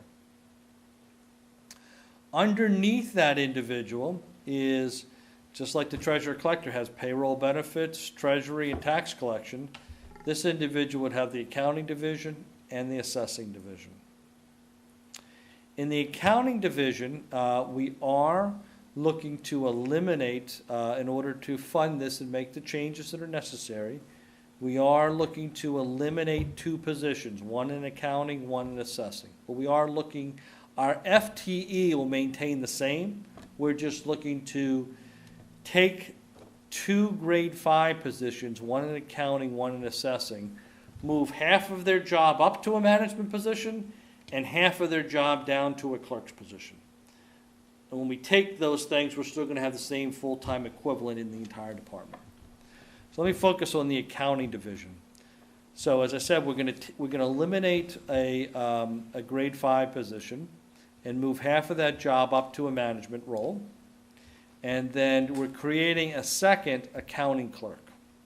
So right now we have a finance assistant in the department. We're going to be upgrading that finance assistant to an accounting clerk. And we're going to be creating a new position of accounting clerk. Both of these will be part-time positions. And we believe that will more than adequately serve the needs of what the town needs to do from an accounting functionality for the town. So that's the accounting piece. The assessing is, to some extent, our experiment that we tried to do. And even though we thought it was working well for a little while, we've determined through our consultants and through what Steve Pratt did and others that there were more operational issues in the assessing department than anyone was aware of. Again, this is not a reflection on the board because they're a policy board. This is a reflection on the day-to-day data collection, recording, information, processing of different forms that was not always being done properly as our consultant has identified and as you've heard with the 3-hour presentation from Steve Pratt. So what we're doing over in the assessing department is taking the number 5 position and again splitting half of that position to fund a full-time manager that will directly oversee the assessing division, and taking the other half of that position and creating a second assessing clerk. Right now we have 2 finance assistants in the department. We're going to be upgrading one to an assessing clerk, creating the second assessing clerk, and then still keeping 1 finance assistant. So in essence, we'll still be having a manager with 3 part-time people working the window and managing the stuff, plus our outside consultant. We're not going to lose the outside consultant. They have saved our bacon, just because someone was talking about bacon and eggs, with this whole piece. So again, this is the restructuring that we're looking to do, and this is where the major changes are going to take place. So today, this has been in the works for well over 6 to 9 months. Since the chairman of the assessing and the chairman of the finance committee and Meg, myself, and others had meetings with our outside consultant identifying several of the problems. We have spent time and additional consulting staff coming in, trying to retrain and reconfigure the department. Unfortunately, that has not had any success that we were looking for it to have, which has led us down the direction that we need to do this reorganization. And so today, we presented this to the staff of of the finance department, so they're aware of it. We've reached out to the union, because we do have to go through a union process to do this. There are a lot of upgrades that are coming with this change. But it is the structure that we believe is the most effective and responsible to meet the long-term needs of the town, because what we have right now, particularly with some of the assessing staff, is not adequate to protecting the town. And it's not the direction that we had hoped we were going to be going in 3 years ago when we made the first change. But you have to relook and you have to reevaluate. And, you know, given the outside consulting support that we've had, and even in conversations with DOR, these are the changes that need to be done. Meg has had numerous, if not daily, conversations with our consultant, with both consultants we have in that department, as well as additional meetings with Department of Revenue, as they're looking at how they can assist us with the assessing functionality.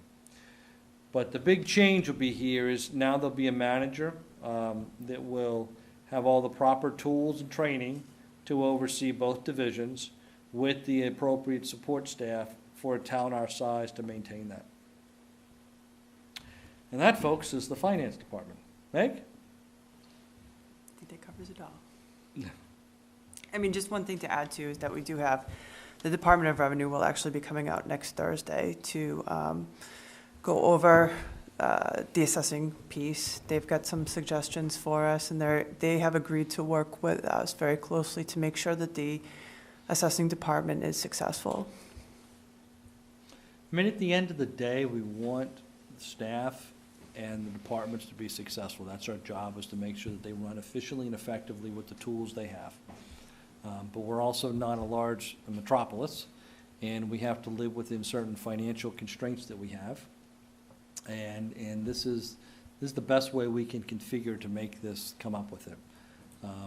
I think we will be now presenting this to the assessing board at their next meeting next week. We've had some, preliminary conversations on trying to help solve the issues, and I kid you not, as Meg has worked for the last couple years trying to train, provide mentors, provide whatever the resources is, because we didn't want to let our change that we had fail. And it has, unfortunately. And so now we have to come back and reconfigure something. And this is the reconfiguration that we're looking at.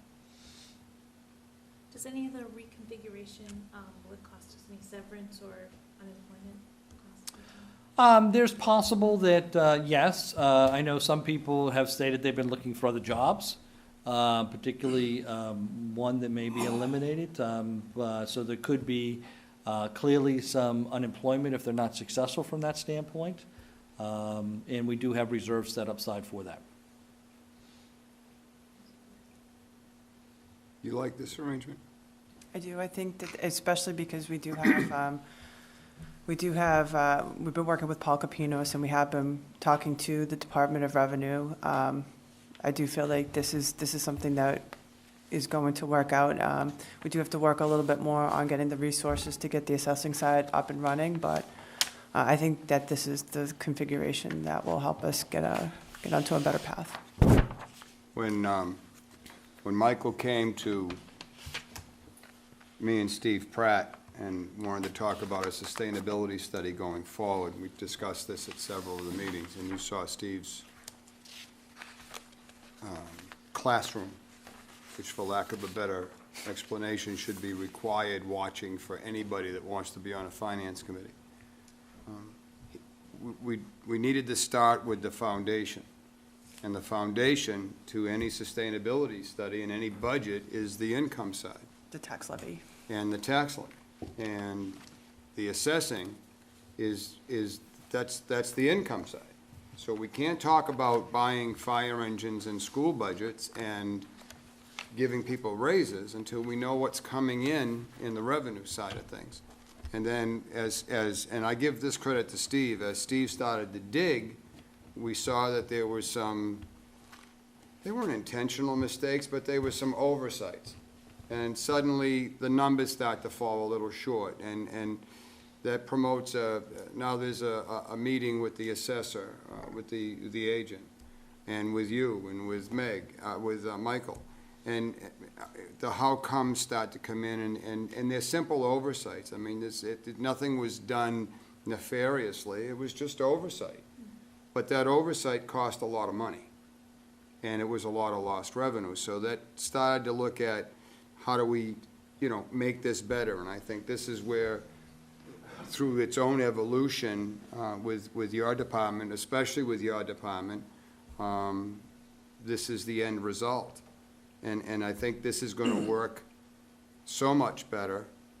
Again, the flow chart is just like the community living. It's everything's going to be a lot easier to broaden out so that people are talking to other people. And I think that's going to create the communication and the oversight that, if your department's on board with it, I think it streamlines the whole process. And I think just to pick up on what you said, we're not trying to put blame on any one individual, although this issue has happened for more than a decade that we have there. When we first started to recognize some of these things, we tried training, we tried retooling, we tried re-education, we tried whatever that one would normally do to, help rise up the organization in that staff to make sure these things were being properly done. But at the end of the day, if that's not working, then you're stuck with the restructuring. Again, That's right. The Board of Assessors, 3 of them are here, have been doing yeoman's job, over the years, keeping the organization run, but they're not here full-time. They're not responsible to deal with the day-to-day activities. Any more than we're responsible to deal with Meg's department. Right. So, given the data that they were given, they've done a great job. The problem was the data they were given. Right. And that's what we're here to correct and modify. I didn't realize we had a quorum for the assessing department tonight. We have for the Board of Assessors. I'm just kidding. Is there a timetable for this to be concluded? So this is part of the budget structure that we're going to present, and it would be up to town meeting to approve, because some of these are new positions that we're doing, so that goes into my org chart, which I'm required to give annually as a revised org chart to the town. So we would need to have town meeting approve that in April. I think it's April 14th. Once that happens, then we would make best efforts to implement this immediately, subject to budget issues. So this would hopefully be in place before the beginning of the fiscal year. That would be our goal. There's challenges in making that Yeah, of happen, course. particularly some of these positions have to be advertised. Some of them will have to make sure there's some additional funding that may be necessary to make that 2-month change type thing. But it's not insurmountable. It's small numbers. But first, we've got to get support from the Finance Committee. Have you worked out numbers on this, where we would be at roughly? I think it probably would be about an $8,000 increase from where it would have been otherwise. 8,000. Mm-hmm. Which, to spend the 8,000 and end up with something that works, as opposed to saving the $8,000 and having a system that still doesn't work. Well, I mean, just put it this way, that if we kept it where it was, the $8,000 less, I would continue to have these struggles getting the information and to have the office be running most efficiently and to be meeting the deadlines that we need to meet and all of that. I think that's worth it because in the finance department, you want the best people there because what happens is that they detect errors, they are more thorough, they question things, and that tends to yield far more than $8,000. I'm with you. I mean, the errors that we've identified, or Steve identified, the consultant, exceed $8,000 a month, Oh, easy, going back, a decade. easy. So are you looking for you want to vote on this, or do you want just our support for this? Or you're bringing this to the selectmen tomorrow night, so.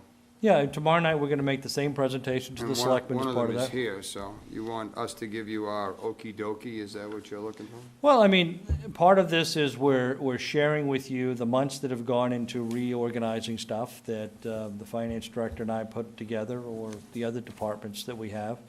And, you know, we want to make sure that the finance committee is probably the most integral part of this whole department. And we want to make sure that what we presented, you know, makes logical sense to you guys. And then, yes, we do want your support. This makes much more sense than what we presently have right now. And that's a personal observation, that's just, but I'm more entrenched in, because I talk with you, I talk with Meg, and I know the challenges.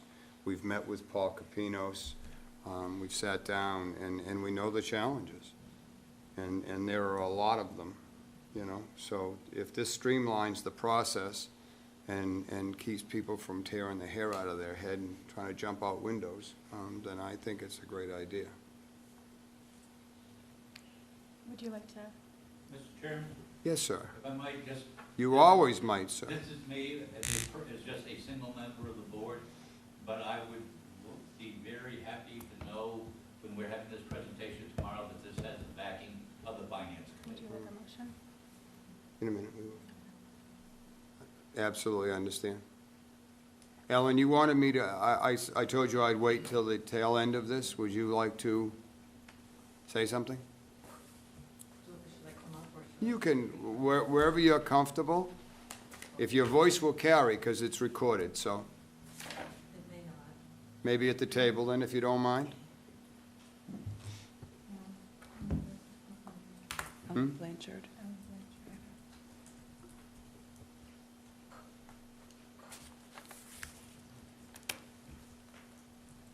For those of you who don't know me, hi, everybody who I do know. I'm Ellen Blanchard. I retired from the town of Carver as the Director of Assessing. At that time, from FY 2002 till FY 15, we did everything in-house with some minor help from Paul Capinos. I will say that I've known Paul for about 20 years. He has the best software. It's by far the best. I don't ever want to see him leave Carver. I do think that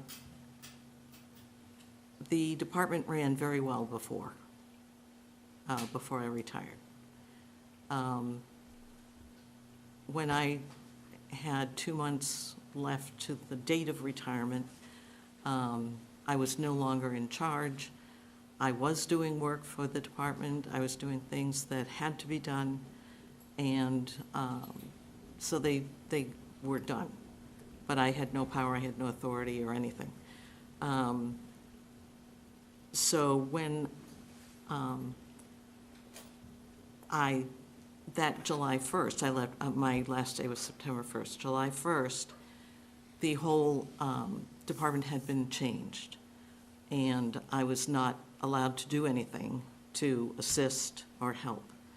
And I haven't been allowed to do any of that since then either. Even though I am a member of the board, I am an assessing consultant for other towns, and I still maintain my certification because I do work for other towns.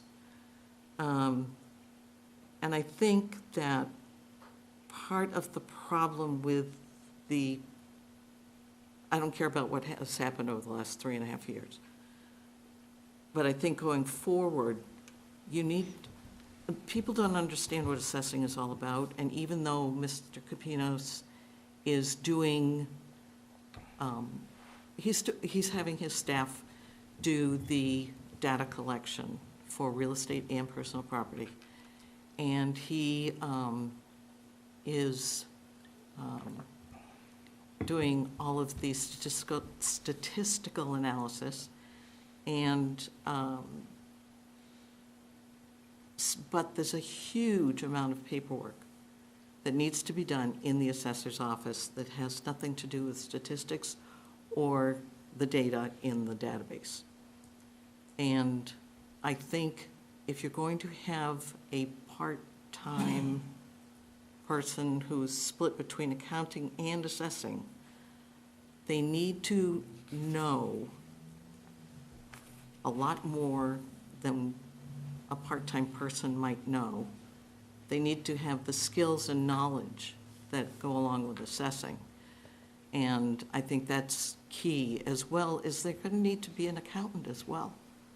So that's a tall order, and I'm not really sure that that can work. I don't want to wait 3.5 years and see that it didn't work. I hope that it won't last this experiment number 2 will go that long. I hope 24 months is more than sufficient.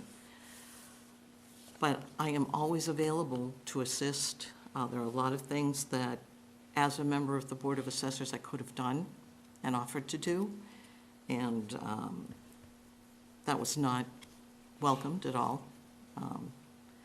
But I hope that this works. I think it's a whole lot better than what there is now. But it just makes me sad to see what's become of the assessing department. Very disappointed. Thank you.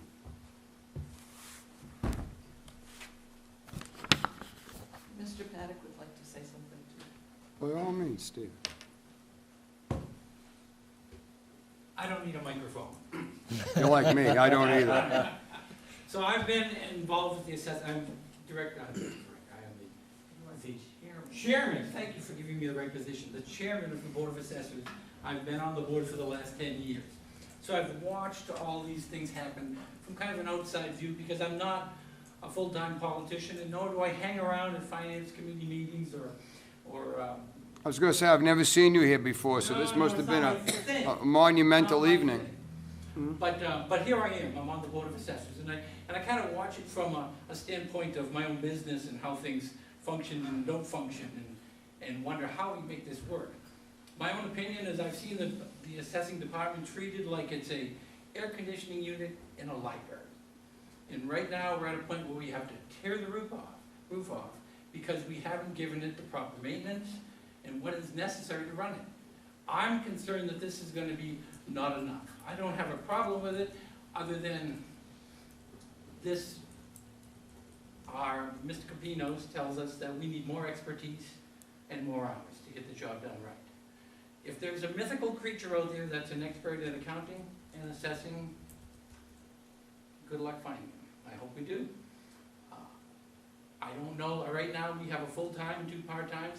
That's going to give us a half full-time and 2 part-times. So it may not be enough. I hope it is. I really do. And I'll be rooting for this. If you guys go with it, I'll be rooting for it, and we'll hope it works. Noticeably absent here is our principal assessor, Dee Vicino, who I just want to mention that because her future is undetermined, that she's given us 15 years at least of the best customer service I've seen in a town office and in this town hall my whole life.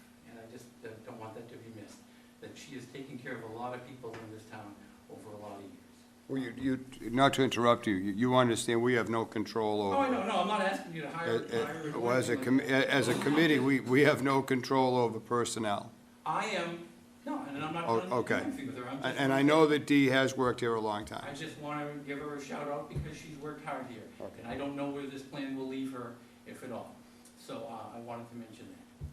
And I will be rooting for this. If we can make it work, I would hope it will, and the Board of Assessors will work with the administrator and whoever else, with Meg, of course, that we have to work with to make it be successful.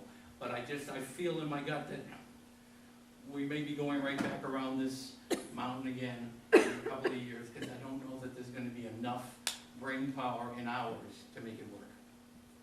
So my thing is that right now the system is broken. It's not working. So we need to try something else. This is something else. And we can always change it. So we can always come back and look at it and figure And out add what's to it. needed and add Sure. if needed. So that's always an option.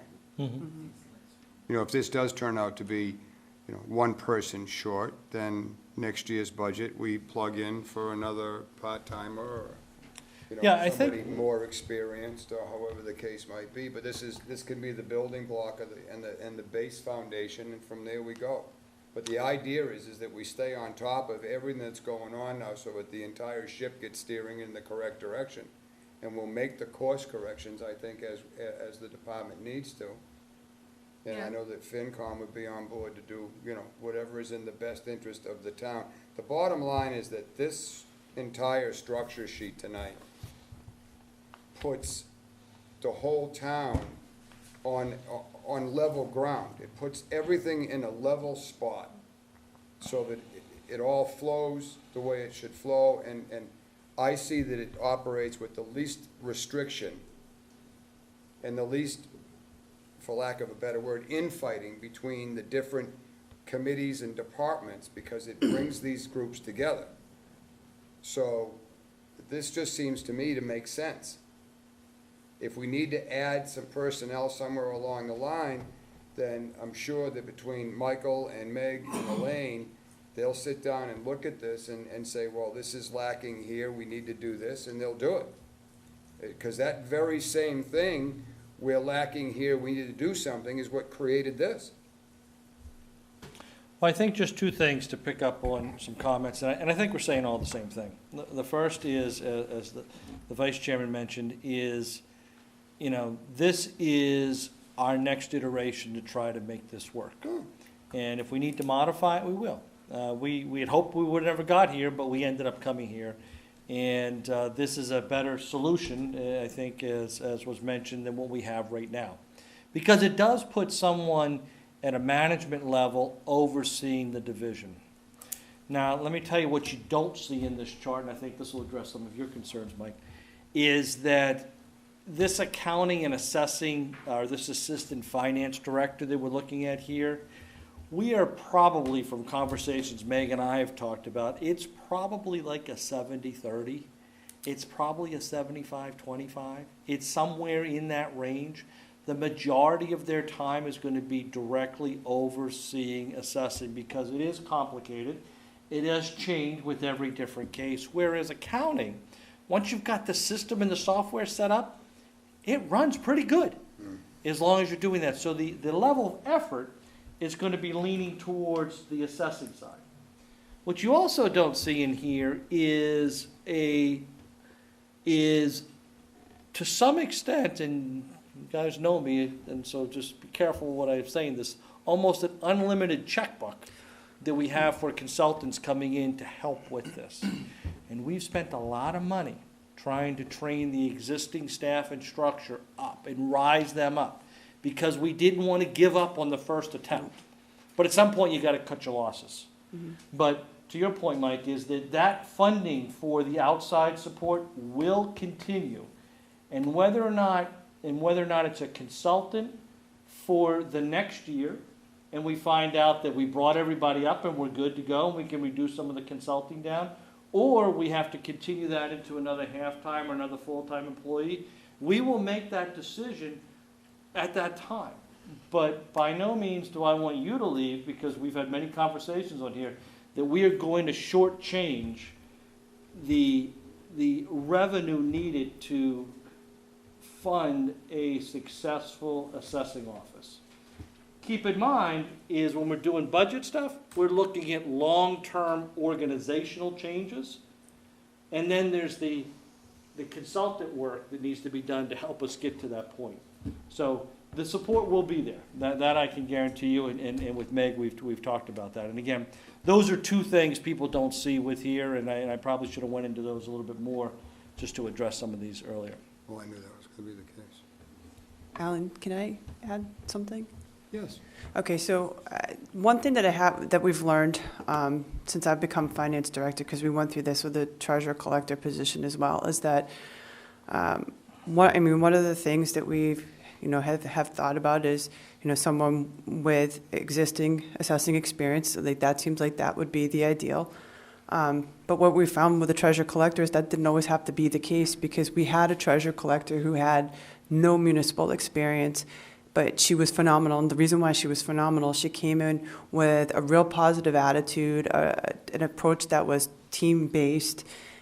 She embraced the consulting that was offered to her, and that's why it was successful. And that's why I do feel like this stands a good chance. And I mean, we are at a point where we don't know if this will be successful or not. It is an iteration, because, like Kate said, what we have is not working. It's just not working. And again, to go to Michael's point, is that, I mean, my concern at this point is to get the training in there, because there is a gap in case we end up going with someone who does not have the municipal experience. But if they have that attitude of, they take a logical approach to it, they want to break down the problems, they want to do the right thing, they have enthusiasm, that goes an awful long way. And the other piece of it is that we need someone who's going to come in and train that person. And Michael is phenomenal in wanting to do the right thing, to get the town to the place where it needs to be to run effectively. And that is why I do think that this stands a very good chance. It may need tweaks. I'm not going to lie. It may need tweaks. We don't know. But until I can get into that assessing office and know what it is that needs to be done, because right now there is a communication roadblock that is preventing me from being able to break down that department and figure out what needs to get done, this is our best shot at that. Just to piggyback on this, and Mike knows this, and certainly does Ellen, and we've talked about this before, is in the marketplace today, for anyone with municipal finance experience, there are very few people out there. Then you start to look at, that's municipal finance, okay, or municipal management, either one. Then you start to then break it down into specific treasurer collectors, because there's a whole other set of rules and regulations that have nothing to do with reality. That's called municipal finance for treasurer collector. And then we want to talk about assessing, that's a whole nother black box that's out there. And the point that I'm going to make here is that there are a handful of or a couple handfuls, couple dozen of still good active assessors that are out there, but many of them have retired. And the ones that are left are the ones that are working in the Brooklines communities that are making $1.20 or whatever the number is, that is obviously something that Carver can't fund. So Meg and I know that.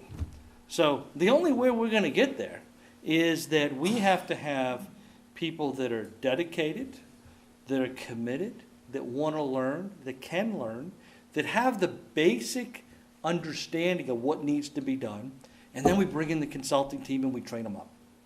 And then we let them take over time. And that's how we have to, that's how we, case in point is our treasurer collector's office. It's worked exceptionally well. And to some extent, that's going to happen with our assessing office. But until we get to that point, rest assured, we're going to have the consulting team behind it to help us get there. But I don't want anyone to leave this meeting saying, oh, they're going to advertise and they're going to bring in a superstar because there's a bullpen waiting. There is no bullpen. Yeah, there is no bullpen. There is none. And this is why we went to Zach Blake too, because he's the one who does the community compact grants, where he comes in. They have a vested interest in making sure that towns are successful and do not fail. And when I asked him about this, he was more than happy to come out and help us to work with various groups to try to get us the resources that we need. The gray tsunami is what he calls it, that again, across all financial things and municipal finance, people are aging out, they're taking their 80% retirement, they're leaving, and there's not a bullpen to replace them. So you have to be creative like we're doing right here to create that bullpen and train people up. We thought we could do that over the last 3 years and it just didn't work with. It's all about the right attitude. All about the No right doubt. attitude. That's absolutely correct. So hopefully we've now answered all your questions. Anybody else? I think I'd like to see a motion for support for the townwide organizational restructuring plan, Appendix A for FY21. I make a motion to recommend the townwide organization chart FY21 Appendix A. Support of, we're trying to support it, we can't vote it in. Why It's is it not a- recommend? Support, recommend? Support. Support, whatever word you want to use. The selectman wants the word support. You want support? Okay. That was the request. So, I need a Support and second. recommend. I second. So we have a motion and a second to go forward for the Finance Committee to support the townwide organization chart FY '21 Appendix A. Any further discussion? All those in favor? Aye. Opposed? Unanimously carried. Mr. Selectman, Thank you all. that's the end of you. Okay. Thank you very much. I got another gadget I found on here with the, about the laser, you know. Yeah, I know, but it's getting late, so it is limited to. He's done. Mr. Chairman, just so you know, there's a little clock on here, and it's 2 hours and 1 minute and 50 seconds. Thank you. Too long. I'm so happy you told me this. 9:10, and my thing already went off. Bedtime. Yeah, it's called the bedtime Yeah, timer. the bedtime timer already Yeah, came bedtime up. reminder. Let's take a look at the minutes from November 18th really quick, and then I have, under committee member comments, I have a couple of things to just bring up, so. We're losing our audience, but that's okay. I'll take a motion on the minutes whenever anyone has I read make a them and motion is to ready. approve the minutes of November 18th, 2019. I second. Motion made and seconded to approve the minutes for November 18th. Any further discussion? All those in favor? Aye. Opposed? So we have one abstention. Who made the motion? Sorry. I did. Kate, And I second. Beth second, Beth? Oh, I did. No, Marie can't second. Marie can't second. You weren't here, Marie. I need a second, another second. I'm sorry. George seconded it. So we have, 1, 2, 3, 4, 5, 6, and one abstention. Am I counting right? 7 Yes. and one abstention. Right? Because you can vote now. I can. I did. Good man. Any topics not reasonably anticipated? We don't have any. Committee member comments, I give it all you guys in 1 second. I'm so sorry that I neglected to introduce our newest member. This is a monumental moment. This is our 11th member on the board. We are, for the first time in over 20 years, a full board of 11 members. So this is Marie Zweigman. And she joins us. She's been sworn in, and after Pat, we now have 11 people, and I have ordered you a nameplate, and I have ordered you a nameplate. Thank you. That was done today. So that's the full board nameplates. Okay. And I have one other thing, but I want to open it up to you guys first. Anything? No comments? Wow. You must be all ready for a motion to adjourn, huh?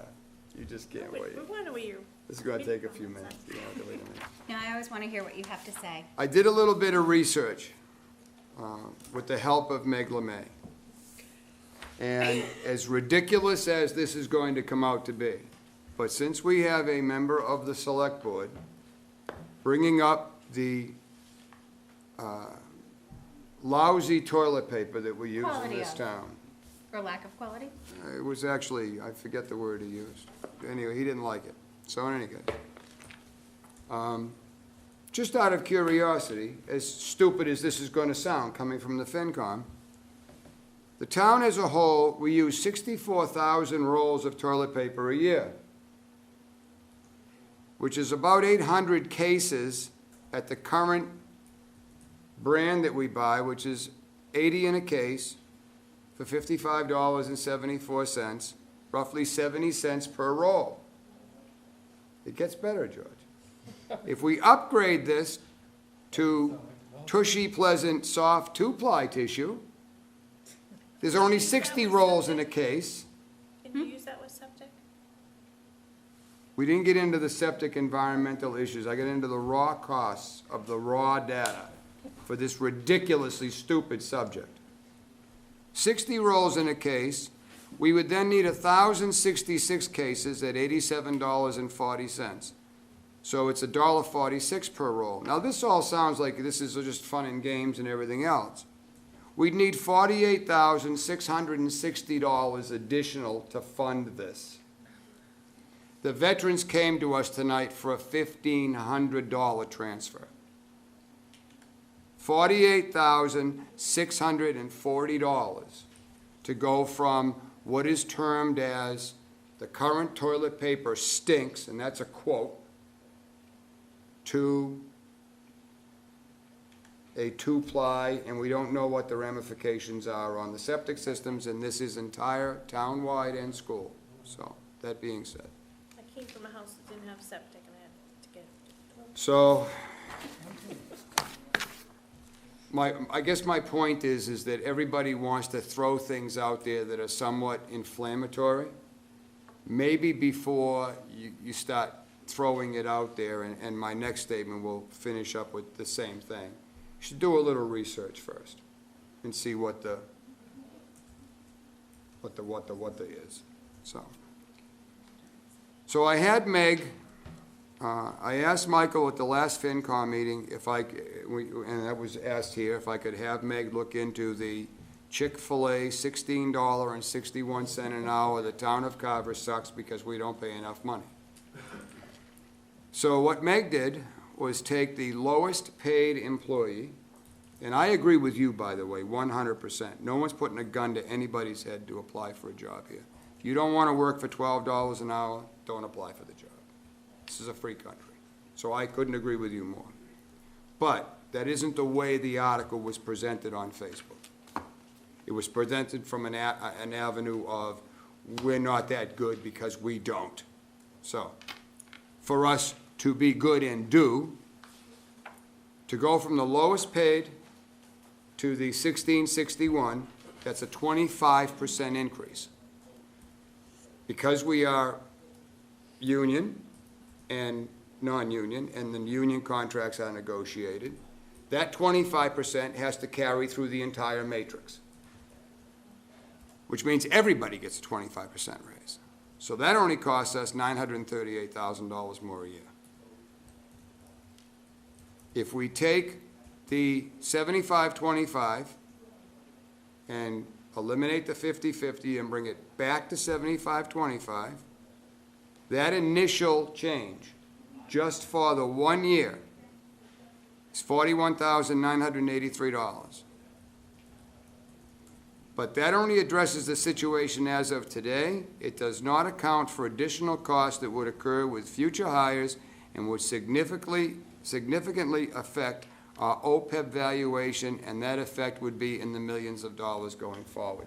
Because that 75-25 number and the 50-50 number, that carries out into retirement plans. So, again, we have a comment that's made on social media that sounds like, you know, you're watching out for the little guy, but here's the cost of that. And it really should have had more thought given Which, to it. if that was put through, you know, it would affect all the taxpayers. Well, so where are you gonna get the $1 million? increase taxes, only way. We don't have the revenue. Ellen, what does OPEB mean? What is? Other post-employment benefits. Oh, okay. It's the other stuff that's out there. That's It's the what they are. retirement Okay. plans and so forth and so on. Okay. If you go back onto YouTube, and I'll talk with you about this afterwards, the townwide sustainability study that Steve Pratt gave the presentation to, you might have to watch it a couple of times to catch it all, but Yeah, I'd like to see it. he did a fabulous job on bringing out the history of how we got into a jam, because he'll go back to a time when this town couldn't buy a toothpick with a cosigner. So there were problems, and it was not a place we ever want to go again. So this is the reason why I get so defensive of the way we do things here, because the way we do things here now works. And, you know, if it ain't broke, don't fix it. And this is working, and it's working to the good. But those are my two comments for tonight. It's just, I worked on this, and I'd just like to see, maybe, I don't know, maybe I'd like to see a brain engaged before a mouth did sometimes. I guess that's my only comment, which I understand is pretty difficult, I guess. So, any other comments? Really? Thank you. so- Nothing? Thank you so much for actually doing the research and coming up with the numbers for that. It really, Well, I had nothing else to do, so. except I do have to say, at the dollar store, it's 25 cents a roll. Listen, Just get- for the don't- Cottonelle with the I don't know what ripples. to tell you. Everybody on my Christmas list this year gets one roll of Charmin with a bow around it, that's all I get. That's what I'm doing. Next meeting date and time, Meg disappeared. I didn't know where we wanted to go next. I don't think we need to have a meeting in December. This is December. Well, another one is what I'm saying. I think we should probably wait and start in January, and we can start with a department head that's available at that time. That sound good to you guys? I would like to have 2 in January, 2 in February, 2 in March. We're probably gonna have only the 1 in April, and that's gonna be literally 6:30 before town meeting like we did last year, just any last minute, stuff that gets this really last minute thing. That's usually a very quick meeting, but it's just, sometimes there's final stuff the selectmen approve just before town meeting, and then it has to go through FinCom to have the approvals on it for the warrant. But that's, Staying on Monday night. I think the Monday nights are working. Are Monday nights working for everybody here? Yeah, Better than Thursdays? yes. Because they really work well for me. Usually would work well for Steve Pratt, but I think he's kind of like in a snowdrift someplace in Andover. He was still in Andover at 5 o'clock, and I said, you're never gonna make it here. He could have left Andover at noontime, would have had a hard time making it here, so. So Mondays look good for me. If something should come up in December, I'll shoot everybody out an email if there's a reason that we need to get together.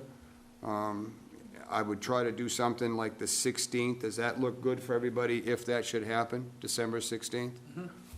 So that, in a worst-case scenario? Yes. Otherwise, why don't we plan on the 6th of January? Can we try that? All right, let's go for the 6th of January, and we'll leave everything else loose beyond that. So we'll set it for the 6th. If something should happen for December that we need it, we'll do it. So the 6th at 7 in this room. I'll make that request tomorrow from Maureen. Okay, that being said, anybody else? Go get 'em. Make a motion to adjourn. Second. Motion made and seconded to adjourn. Any further discussion? Hearing none. Those in favor, please say aye. Aye. Aye. Good night. Thank you.